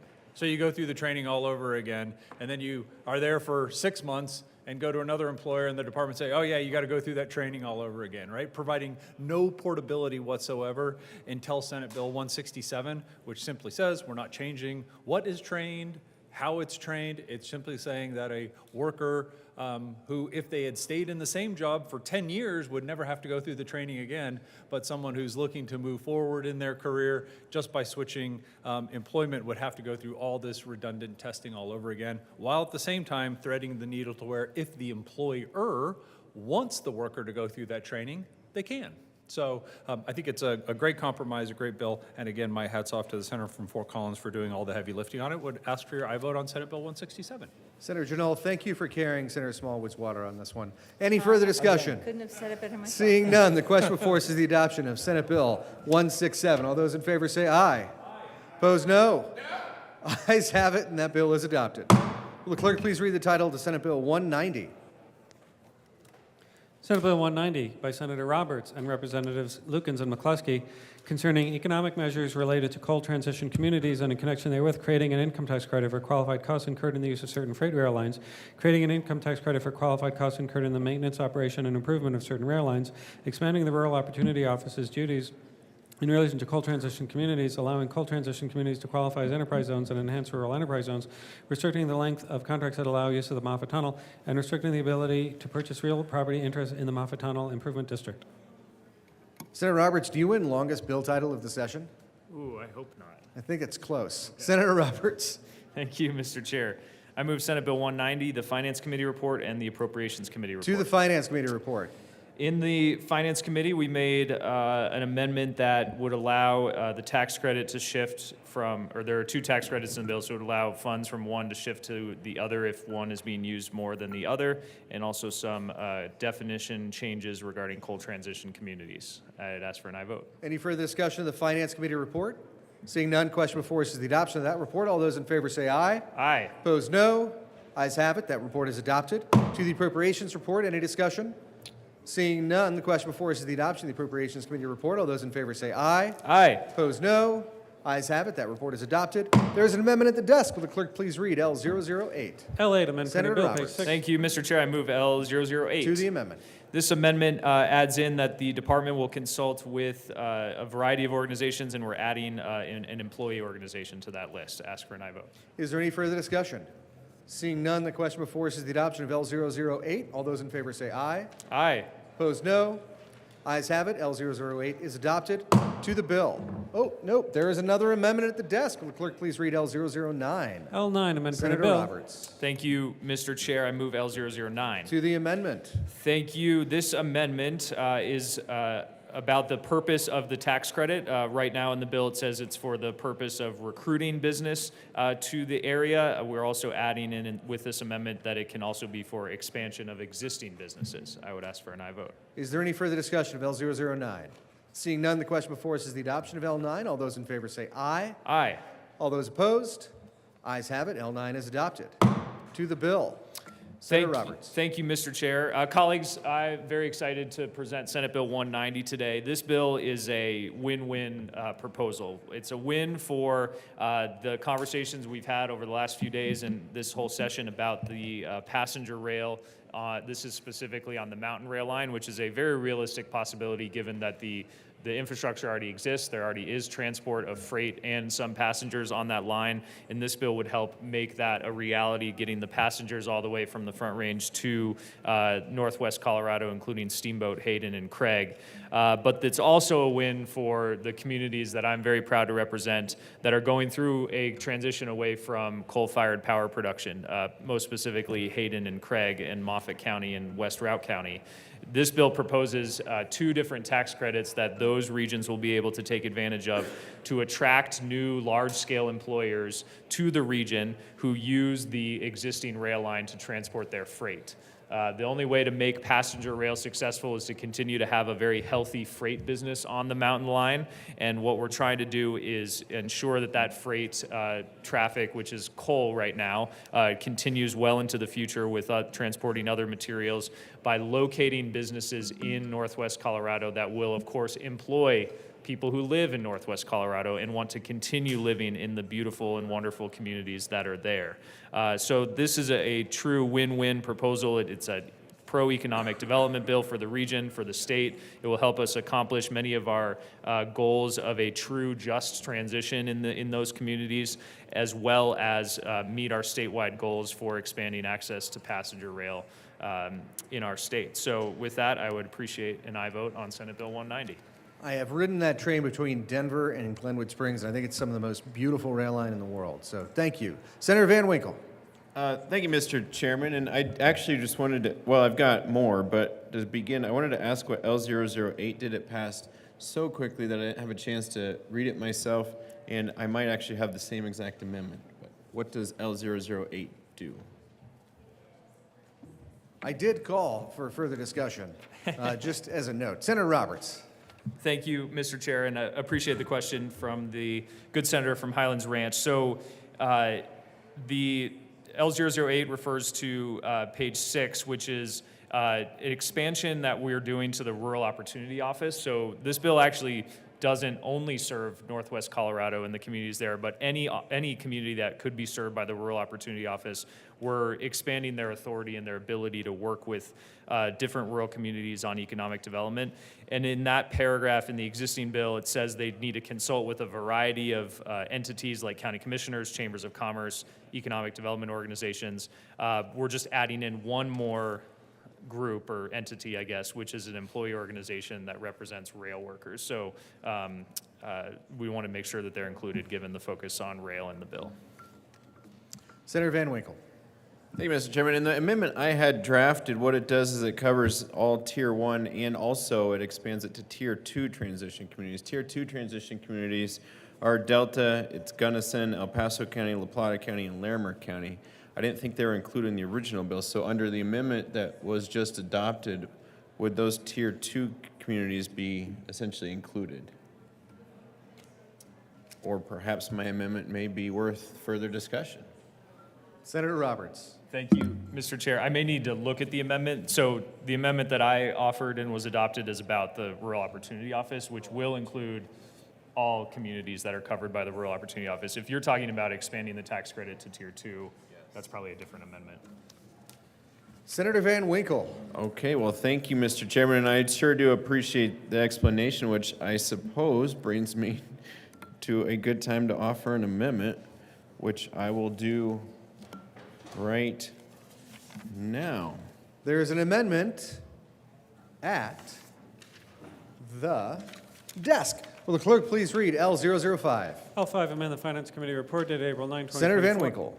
Thank you, Mr. Chairman. What this does is it expands the program coverage. I already somewhat explained it to, especially to the senators who I see sitting over here paying very close attention. They may have a keen interest in this amendment because the tax credit right now, as it's drafted, is specifically for the Tier 1 transition communities.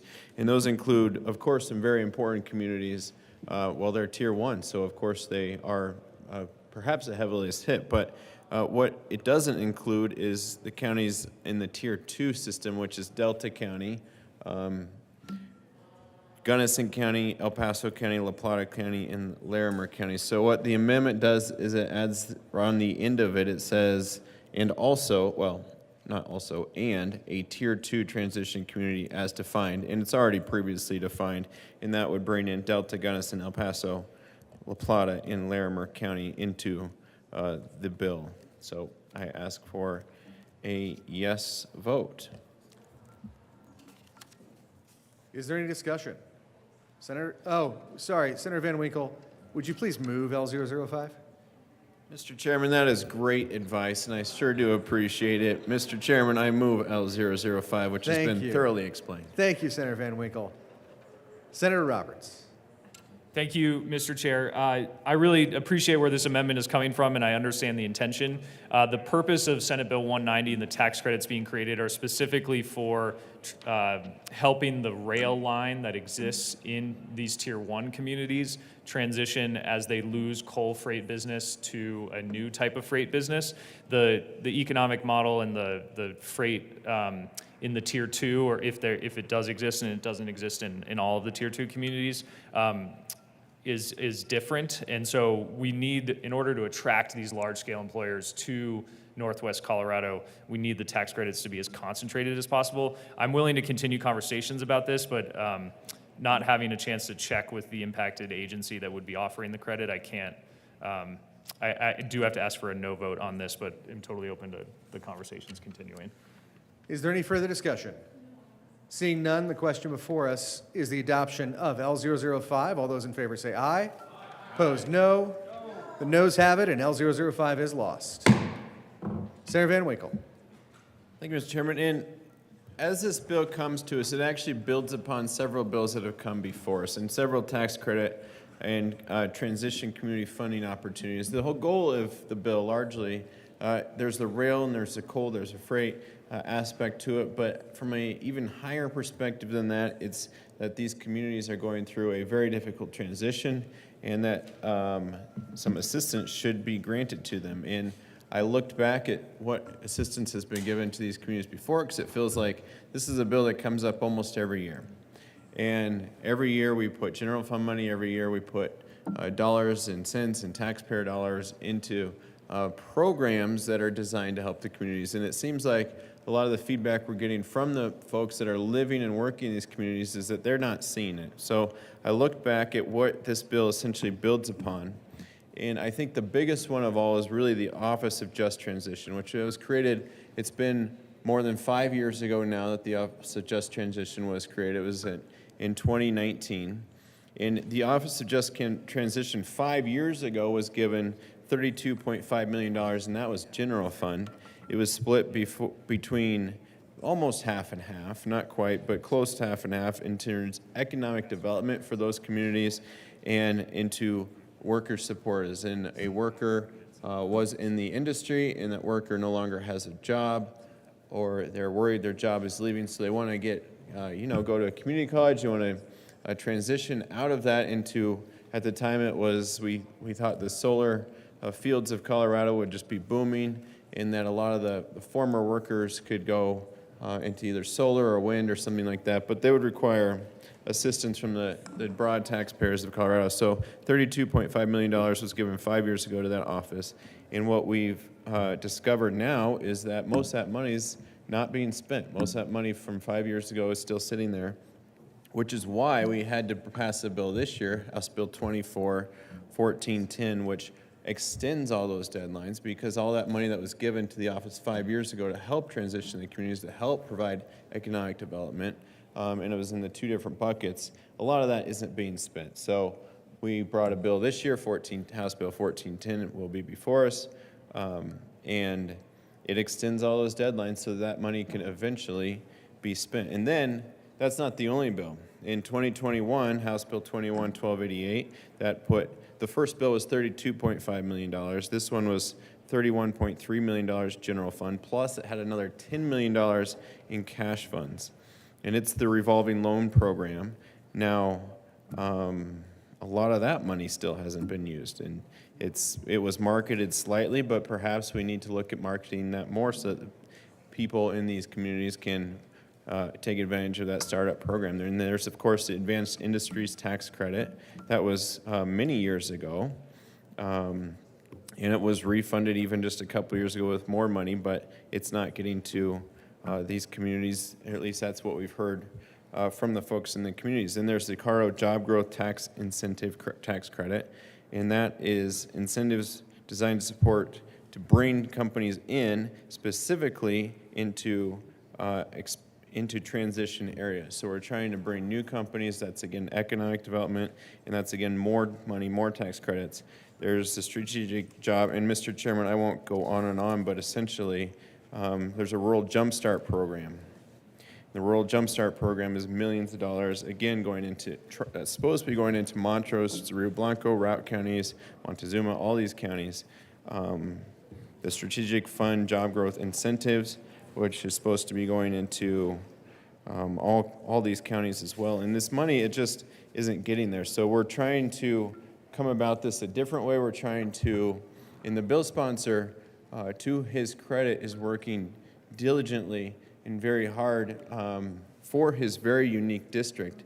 And he does a tremendous job representing that district. It's not his fault that these bills have been passed by the legislature in the past, and money's been given, and that money's not getting to those communities. He's doing everything he can to get money to those communities.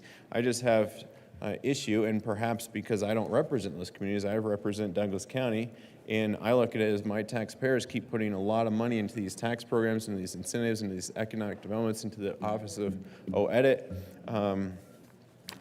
and the other offices behind this bill.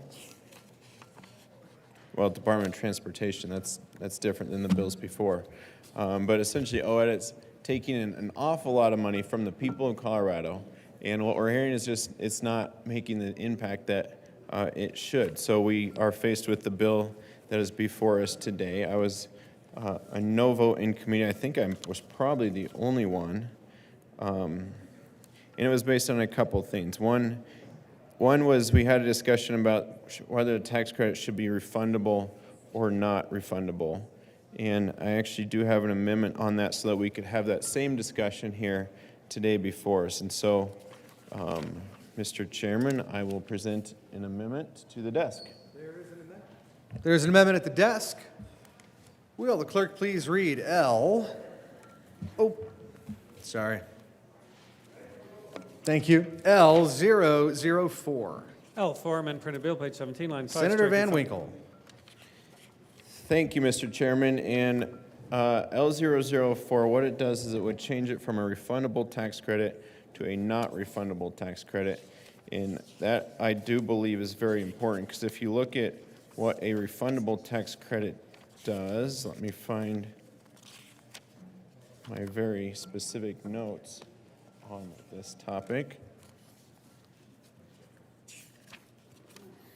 This is, of course, a subject matter that has been discussed thoroughly here, and we have a discussion actually quite often, especially in the Finance Committee. It's a hot topic of should it be a refundable tax credit, should it be a not refundable tax credit. One is a tax credit that if a company have I moved? Senator Van Winkle, you have a habit that I share, which is going to the amendment before moving the amendment. So would you please move L004? Thank you, Mr. Chairman. I move L004. To the amendment. And I just want to say thank you for noting that the good senator does an excellent job representing his Northwest Colorado community. He does, very much so. And Mr. Chairman, now to the amendment itself, the two differences in the tax credits here. One, if a tax credit, a refundable tax credit, and I'm just reading it as I'm going here, what it will do is it will allow a company, or if they owe, say, $5,000, and there's a tax credit for that, then they don't have to pay that $5,000, it's gone. But if they owe $5,000 and there's a tax credit that's above and beyond that, then they actually can be given money back from the taxpayers of Colorado above and beyond it. It's often used in terms of getting a company here saying, move here and we'll not only give you your money back, but we'll give you additional money to help reimburse you, I don't know, for the building expenses, for the transition of employees into the area expenses, things like that. And so I ask for a yes vote for this, to make it from the refundable tax credit to a non-refundable tax credit. So it essentially will eliminate the tax burden for these communities, but not give above and beyond. So thank you, Mr. Chairman. I ask for a yes vote. Senator Roberts. Thank you, Mr. Chair, and thank you to the good senator from Highlands Ranch for the discussion. I appreciate the points that are being made, but I will ask for a no vote on this amendment, given that this type of tax credit has been significantly or deliberately and tailored to the communities in Northwest Colorado and the types of businesses that we're hoping to recruit. Even businesses that may not have profitability at the beginning or at the outset need to benefit from this tax credit, and that's why the tax credit's structured the way it is right now. Of course, can continue conversations about this as well, but would need to consult with the department before agreeing to this amendment. So I do ask for a no vote on this amendment. Further discussion. Senator Van Winkle. Thank you, Mr. Chairman. And I think I did a disservice to explain exactly what the amendment's trying to do. Now, the non-refundable tax credit, they're tax credits that reduce the amount of taxes owed, but they do not increase a tax refund or create a refund when one wouldn't have existed before. So in other words, your savings cannot exceed the amount of taxes you own. So if your tax returns, which we just filed for last year, show you owe $200 in taxes, you're eligible for the $500 child independent tax credit, the excess $300 isn't refundable. While the credit eliminates the entire $200 that you would owe, you won't receive an excess, you won't receive the extra $300. The way the bill is written right now is it would be received. So companies actually would be making money off of this, not just having their tax burden eliminated. So that's why I offer the amendment, because the taxpayers of Colorado are struggling across the entire state of Colorado right now to make ends meet. I can see eliminating the amount of taxes that a company might need to pay for moving into a distressed area of the state of Colorado or an area undergoing transition, but giving them essentially bonuses on top of that is something that I wish it was structured slightly different, and so I ask for a yes vote on the amendment, and I think the bill sponsor's already largely spoken to the reasons why that may not be the right fit in his perspective for this bill. So thank you, Mr. Chairman. Further discussion on L4? Seeing none, the question before the body is the adoption of Amendment L004. All in favor say aye. Those opposed, no. The noes have it, and L4 is lost. To the bill. Senator Van Winkle. Oh, thank you, Mr. Chairman. I do have one final amendment idea for this bill. And allow me to make sure I have it here. And I will present it to the desk. There is an amendment at the desk. Will the clerk please read L006? L6, amend printed bill, page Senator Van 17. Winkle.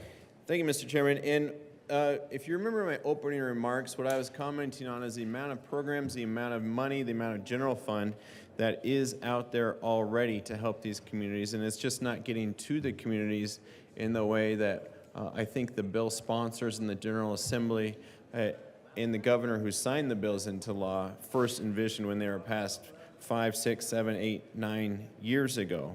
And so what this amendment does is it aims to draw a little specific attention to that. And it would utilize the Just Transition Cash Fund, which has $5 million sitting in it now. I don't believe it's doing anything, essentially, to backfill the general fund. As money is being spent, then the Just Transition Tax Fund can backfill and offset those revenue losses when tax credits are calculated. So there's money there in the Just Transition Cash Fund, and this would essentially allow that money to backfill the general fund when the tax credits go out.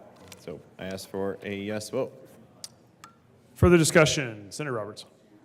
Thank you, Mr. Chair. Thank you to the good senator for this amendment. This amendment also gives me an opportunity to respond a little bit to your comments about how our just transition investments are being used.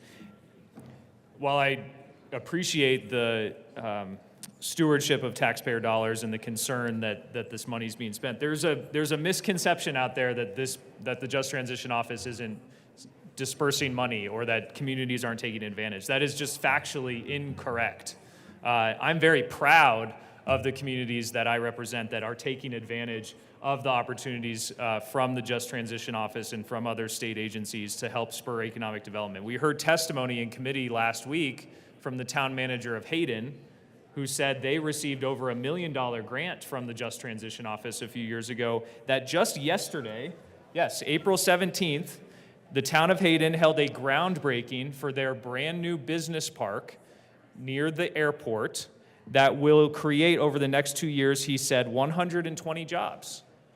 That's 20 more jobs than the 100 they've lost in their coal plant. So I'm not saying whether those jobs are better or worse, but I do want to demonstrate to the body and to the public that these funds are being allocated and communities are using them in very productive, exciting ways. This business park in Hayden is going to attract other businesses into it, create even more economic activity, and as you know from the testimony, create 120 jobs.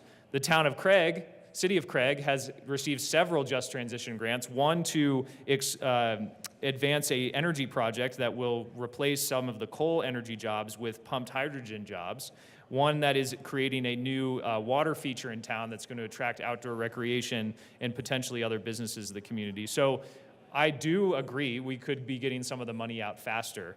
Money has been going out to very productive projects, and not just in my district.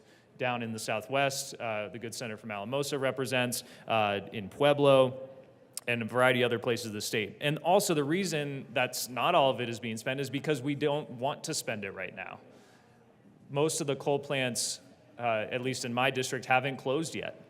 They won't close until 2027 and 2028, and that is when that funding is going to be needed for the individual workers to help them deal with the impacts of that and transition to new employment, hopefully in the community because of the other investments we're making. So there's a reason why there is a healthy reserve still, because it hasn't needed to be spent yet. But for the capital improvements and for the economic improvements, that money is being allocated, with even more to be allocated over the next year.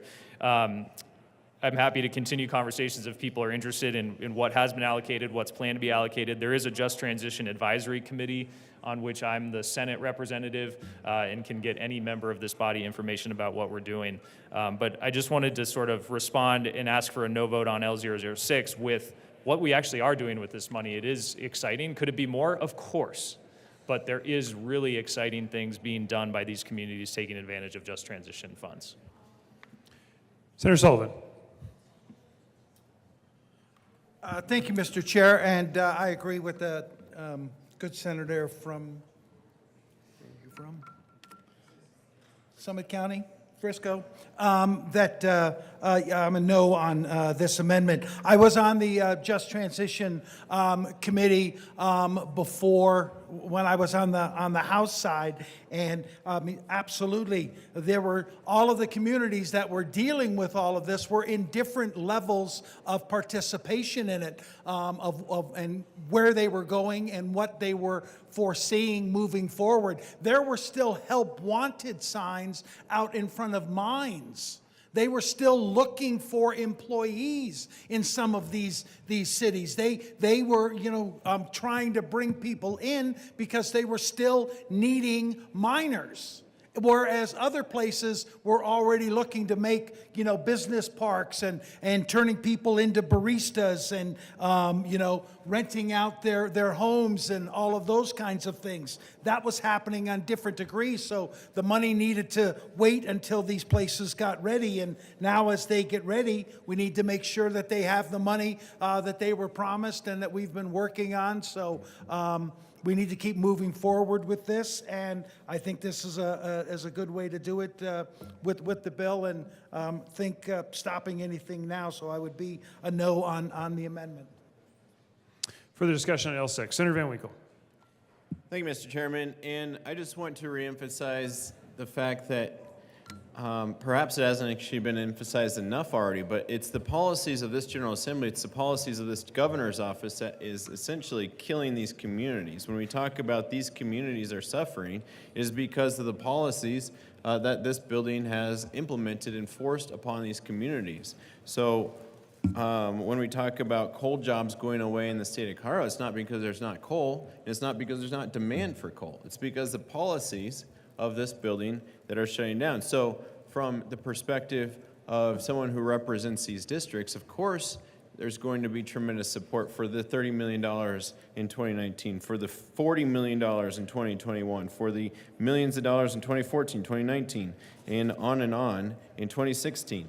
And even this year, 2024, we have a bill. So, of course, these communities are suffering. They do need support. The reason they're suffering and the reason they need support is because the policies of this building. So we created the problem.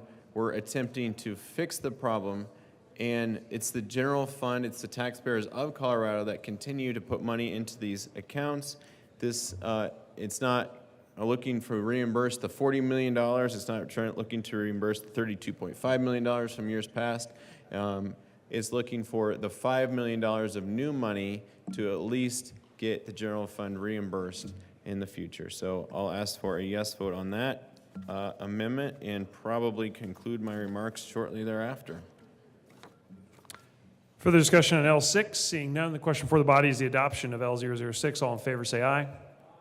Those opposed, no. Noes have it, and L6 is lost. To the bill. Seeing no further discussion, the question before the body is the adoption of Senate Bill 190. All those in favor say aye. Aye.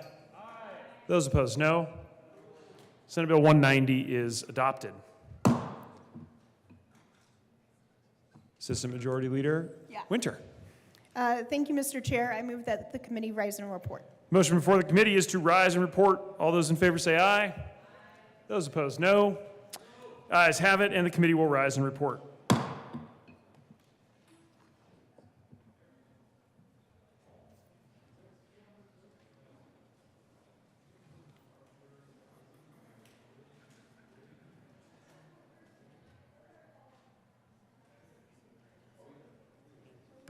Give me a pro tem.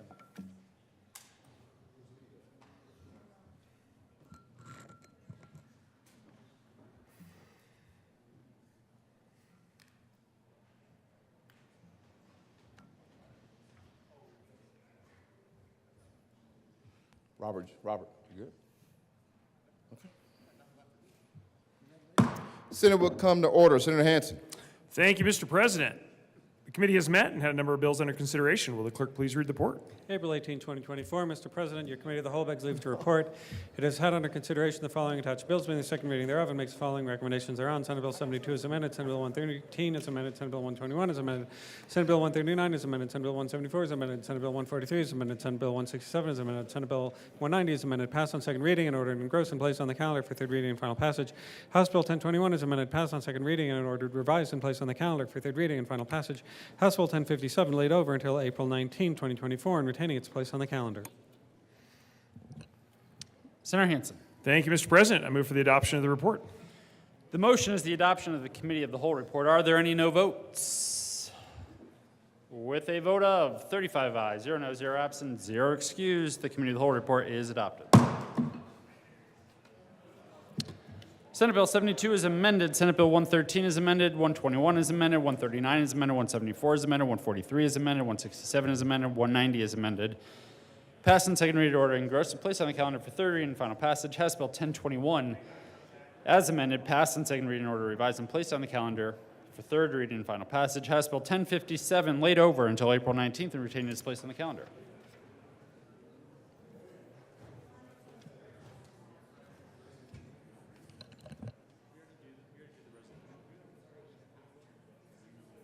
Consideration of House amendments to Senate bills. Will the clerk please read the title to Senate Bill 81? Senate Bill 81 by Senator Cutter and Representatives Kipp and Rittenell concerning measures to increase protections from perfluoroalkyl and polyfluoroalkyl chemicals. Senator Cutter. Thank you, Mr. President. I move that the Senate concur with House amendments to Senate Bill 81.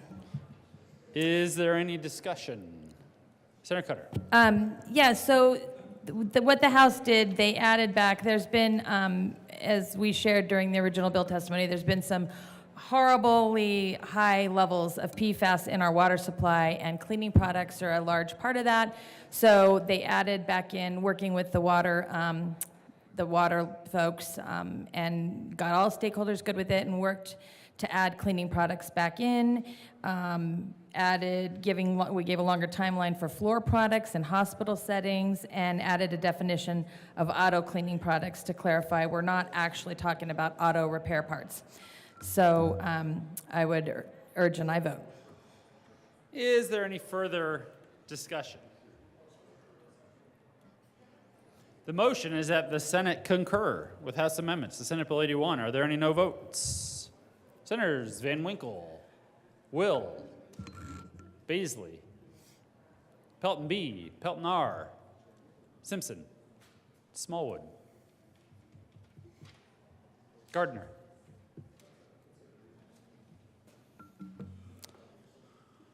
With a vote of 27 ayes, 8 no, 0 absent, 0 excused, the motion is adopted. Senator Cutter. Thank you, Mr. President. I move for the repassage of Senate Bill 81. The motion is the repassage of Senate Bill 81. Are there any no votes? Senators Van Winkle, Will, Baisley, Rich, Gardner, Minority Leader Lundin, Liston, Smallwood, Pelton B, Pelton R, Simpson. With a vote of 24 ayes, 11 noes, 0 absent, 0 excused, Senate Bill 81 is repassed. Co-sponsors.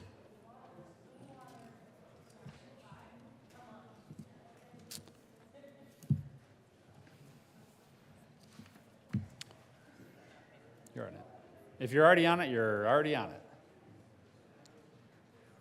You can do it again, but you'll still be on it. Consideration of governor's appointments, consent calendar. Will the clerk please read the appointment listed on the consent calendar?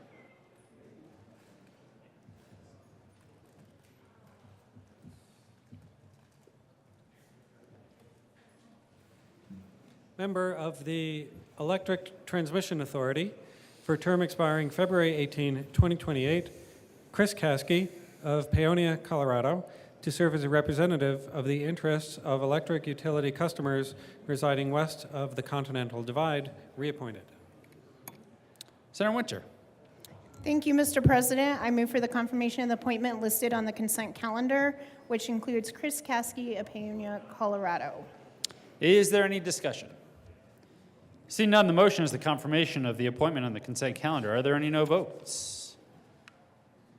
With a vote of 35 ayes, 0 no, 0 absent, 0 excused, the appointment is confirmed. Consideration of conference committee reports. Will the clerk please read the title of House Bill 1413?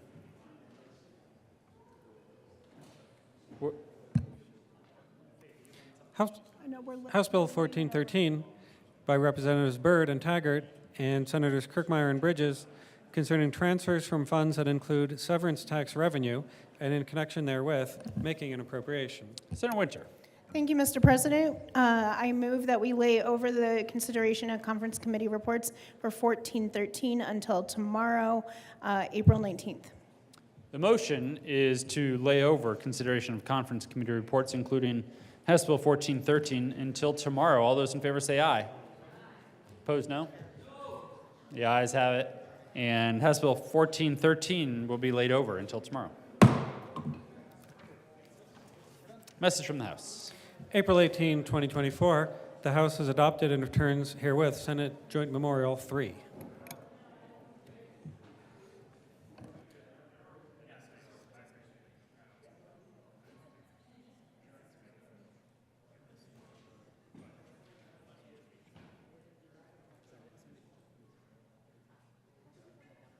Message from the Governor.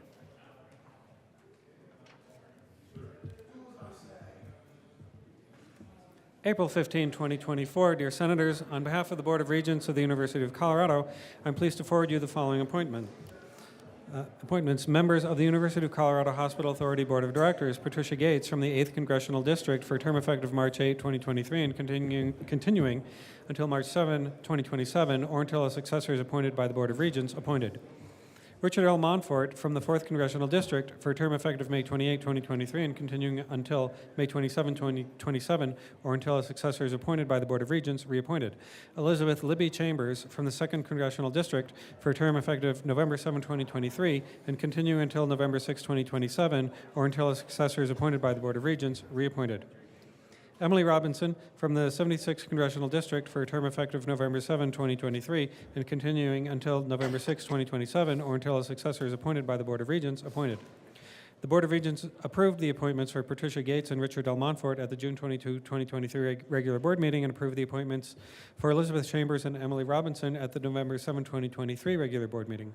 Copies of the resolutions to this effect and biographical information are attached pursuant to Section 23215032, Colorado Revised Statutes. Appointments to the Hospital Authority Board of Directors from the congressional districts are subject to the advice and consent of the Senate. Sincerely, Effie Amin, Deputy Secretary to the Board of Regents. Health and Human Services. Announcements.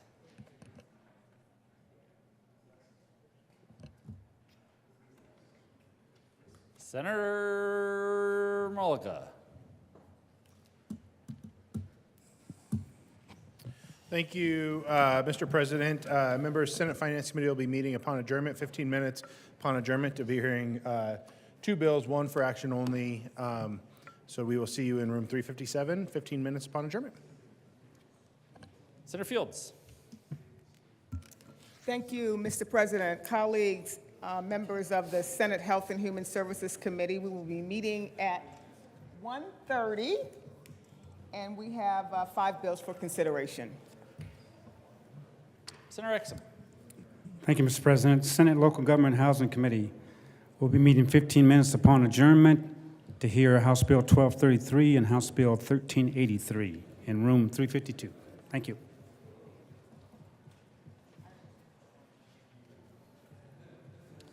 Further announcements? Anything?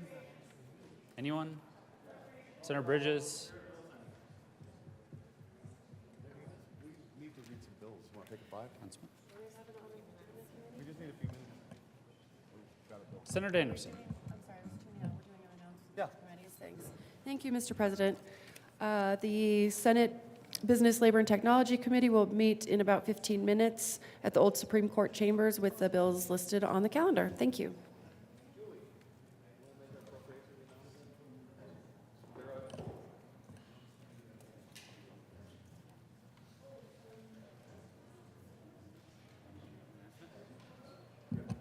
Senator Gonzalez. Thank you, Mr. President. The Appropriations Committee will meet tomorrow at, I believe, 8 a.m. over in LSB. Thanks. Senator Coleman. Thank you very much, Mr. President. Members, Senate State Veteran Military Affairs Committee will be meeting at 1:30 in the Old Supreme Court. We'll be reviewing Colorado Board of Veteran Affairs members for confirmations, as well as House Bill 1147, Senate Bill 203, and House Bill 1111. Be there.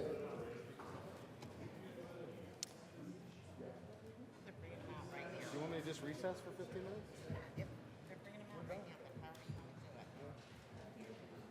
Tell me that, but you could be wrong. I'm afraid you guys are going to leave and we're not going to see it. Do you have anything after this, Steve? She's afraid we're going to.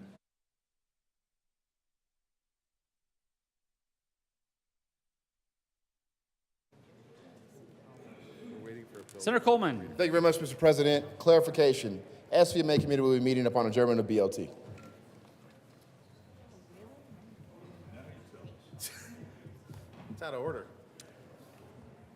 Members, we are going to read a couple of bills across the desk.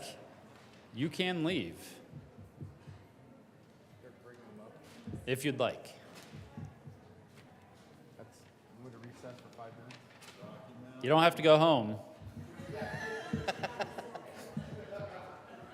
The Senate will stand in a recess for a few moments.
Senate will come to order. Introduction of bills. House Bill 1152 by Representatives Amable and Weinberg and Senators Mulligan and Exum concerning increasing the number of accessory dwelling units and in connection therewith making an appropriation. House Bill 1262 by Representatives Garcia and Joda. Local government and housing is the assignment for 1152. House Bill 1262 by Representatives Garcia and Joda and Senators Buckner and Michelson Janay concerning maternal health and in connection therewith making an appropriation. Health and Human Services. House Bill 1292 by Representatives Hernandez and Epps and Senator Gonzalez concerning prohibitions on certain firearms used in public mass shootings. State Veterans and Military Affairs. House Bill 1304 by Representatives Vigil and Woodrow and Senators Piola and Henriksen concerning parking requirements within metropolitan planning organizations. Local government and housing. House Bill 1313 by Representatives Woodrow and Joda and Senators Hansen and Winter concerning measures to increase the affordability of housing in transit-oriented communities and in connection therewith making an appropriation. Local government and housing. House Bill 1335 by Representatives Soper and Tatone and Senators Robertson, Gardner, concerning the continuation of the regulation of persons related to the final disposition of deceased human bodies and in connection therewith implementing the recommendations in the 2023 Sunset Report by the Department of Regulatory Agencies and making an appropriation. Business, Labor, and Technology. House Bill 1345 by Representatives Weissman and Soper and Senator Fields concerning the Human Trafficking Council and in connection therewith implementing the recommendation contained in the 2023 Sunset Report by the Department of Regulatory Agencies, implementing certain recommendations by the Human Trafficking Council and making an appropriation. Judiciary. House Bill 1356 by Representative Herod and Senator Malika concerning prohibiting the sale of electronic smoking devices to minors and in connection therewith establishing the sale of electronic smoking devices to minors as a deceptive trade practice. Business, Labor, and Technology. House Bill 1380 by Representative Mabry and Senators Cutter and Huckes Lewis concerning measures to increase consumer protections in transactions with debt-related services. Judiciary. Announcements. Mr. Majority Leader. Thank you, Mr. President. I move that the Senate adjourn until 9 a.m. Friday, April 19th, 2024. You've heard the motion. All those in favor say aye. Opposed, no. The ayes have it, and the Senate will adjourn until 9 a.m. on Friday, April 19th, 2024.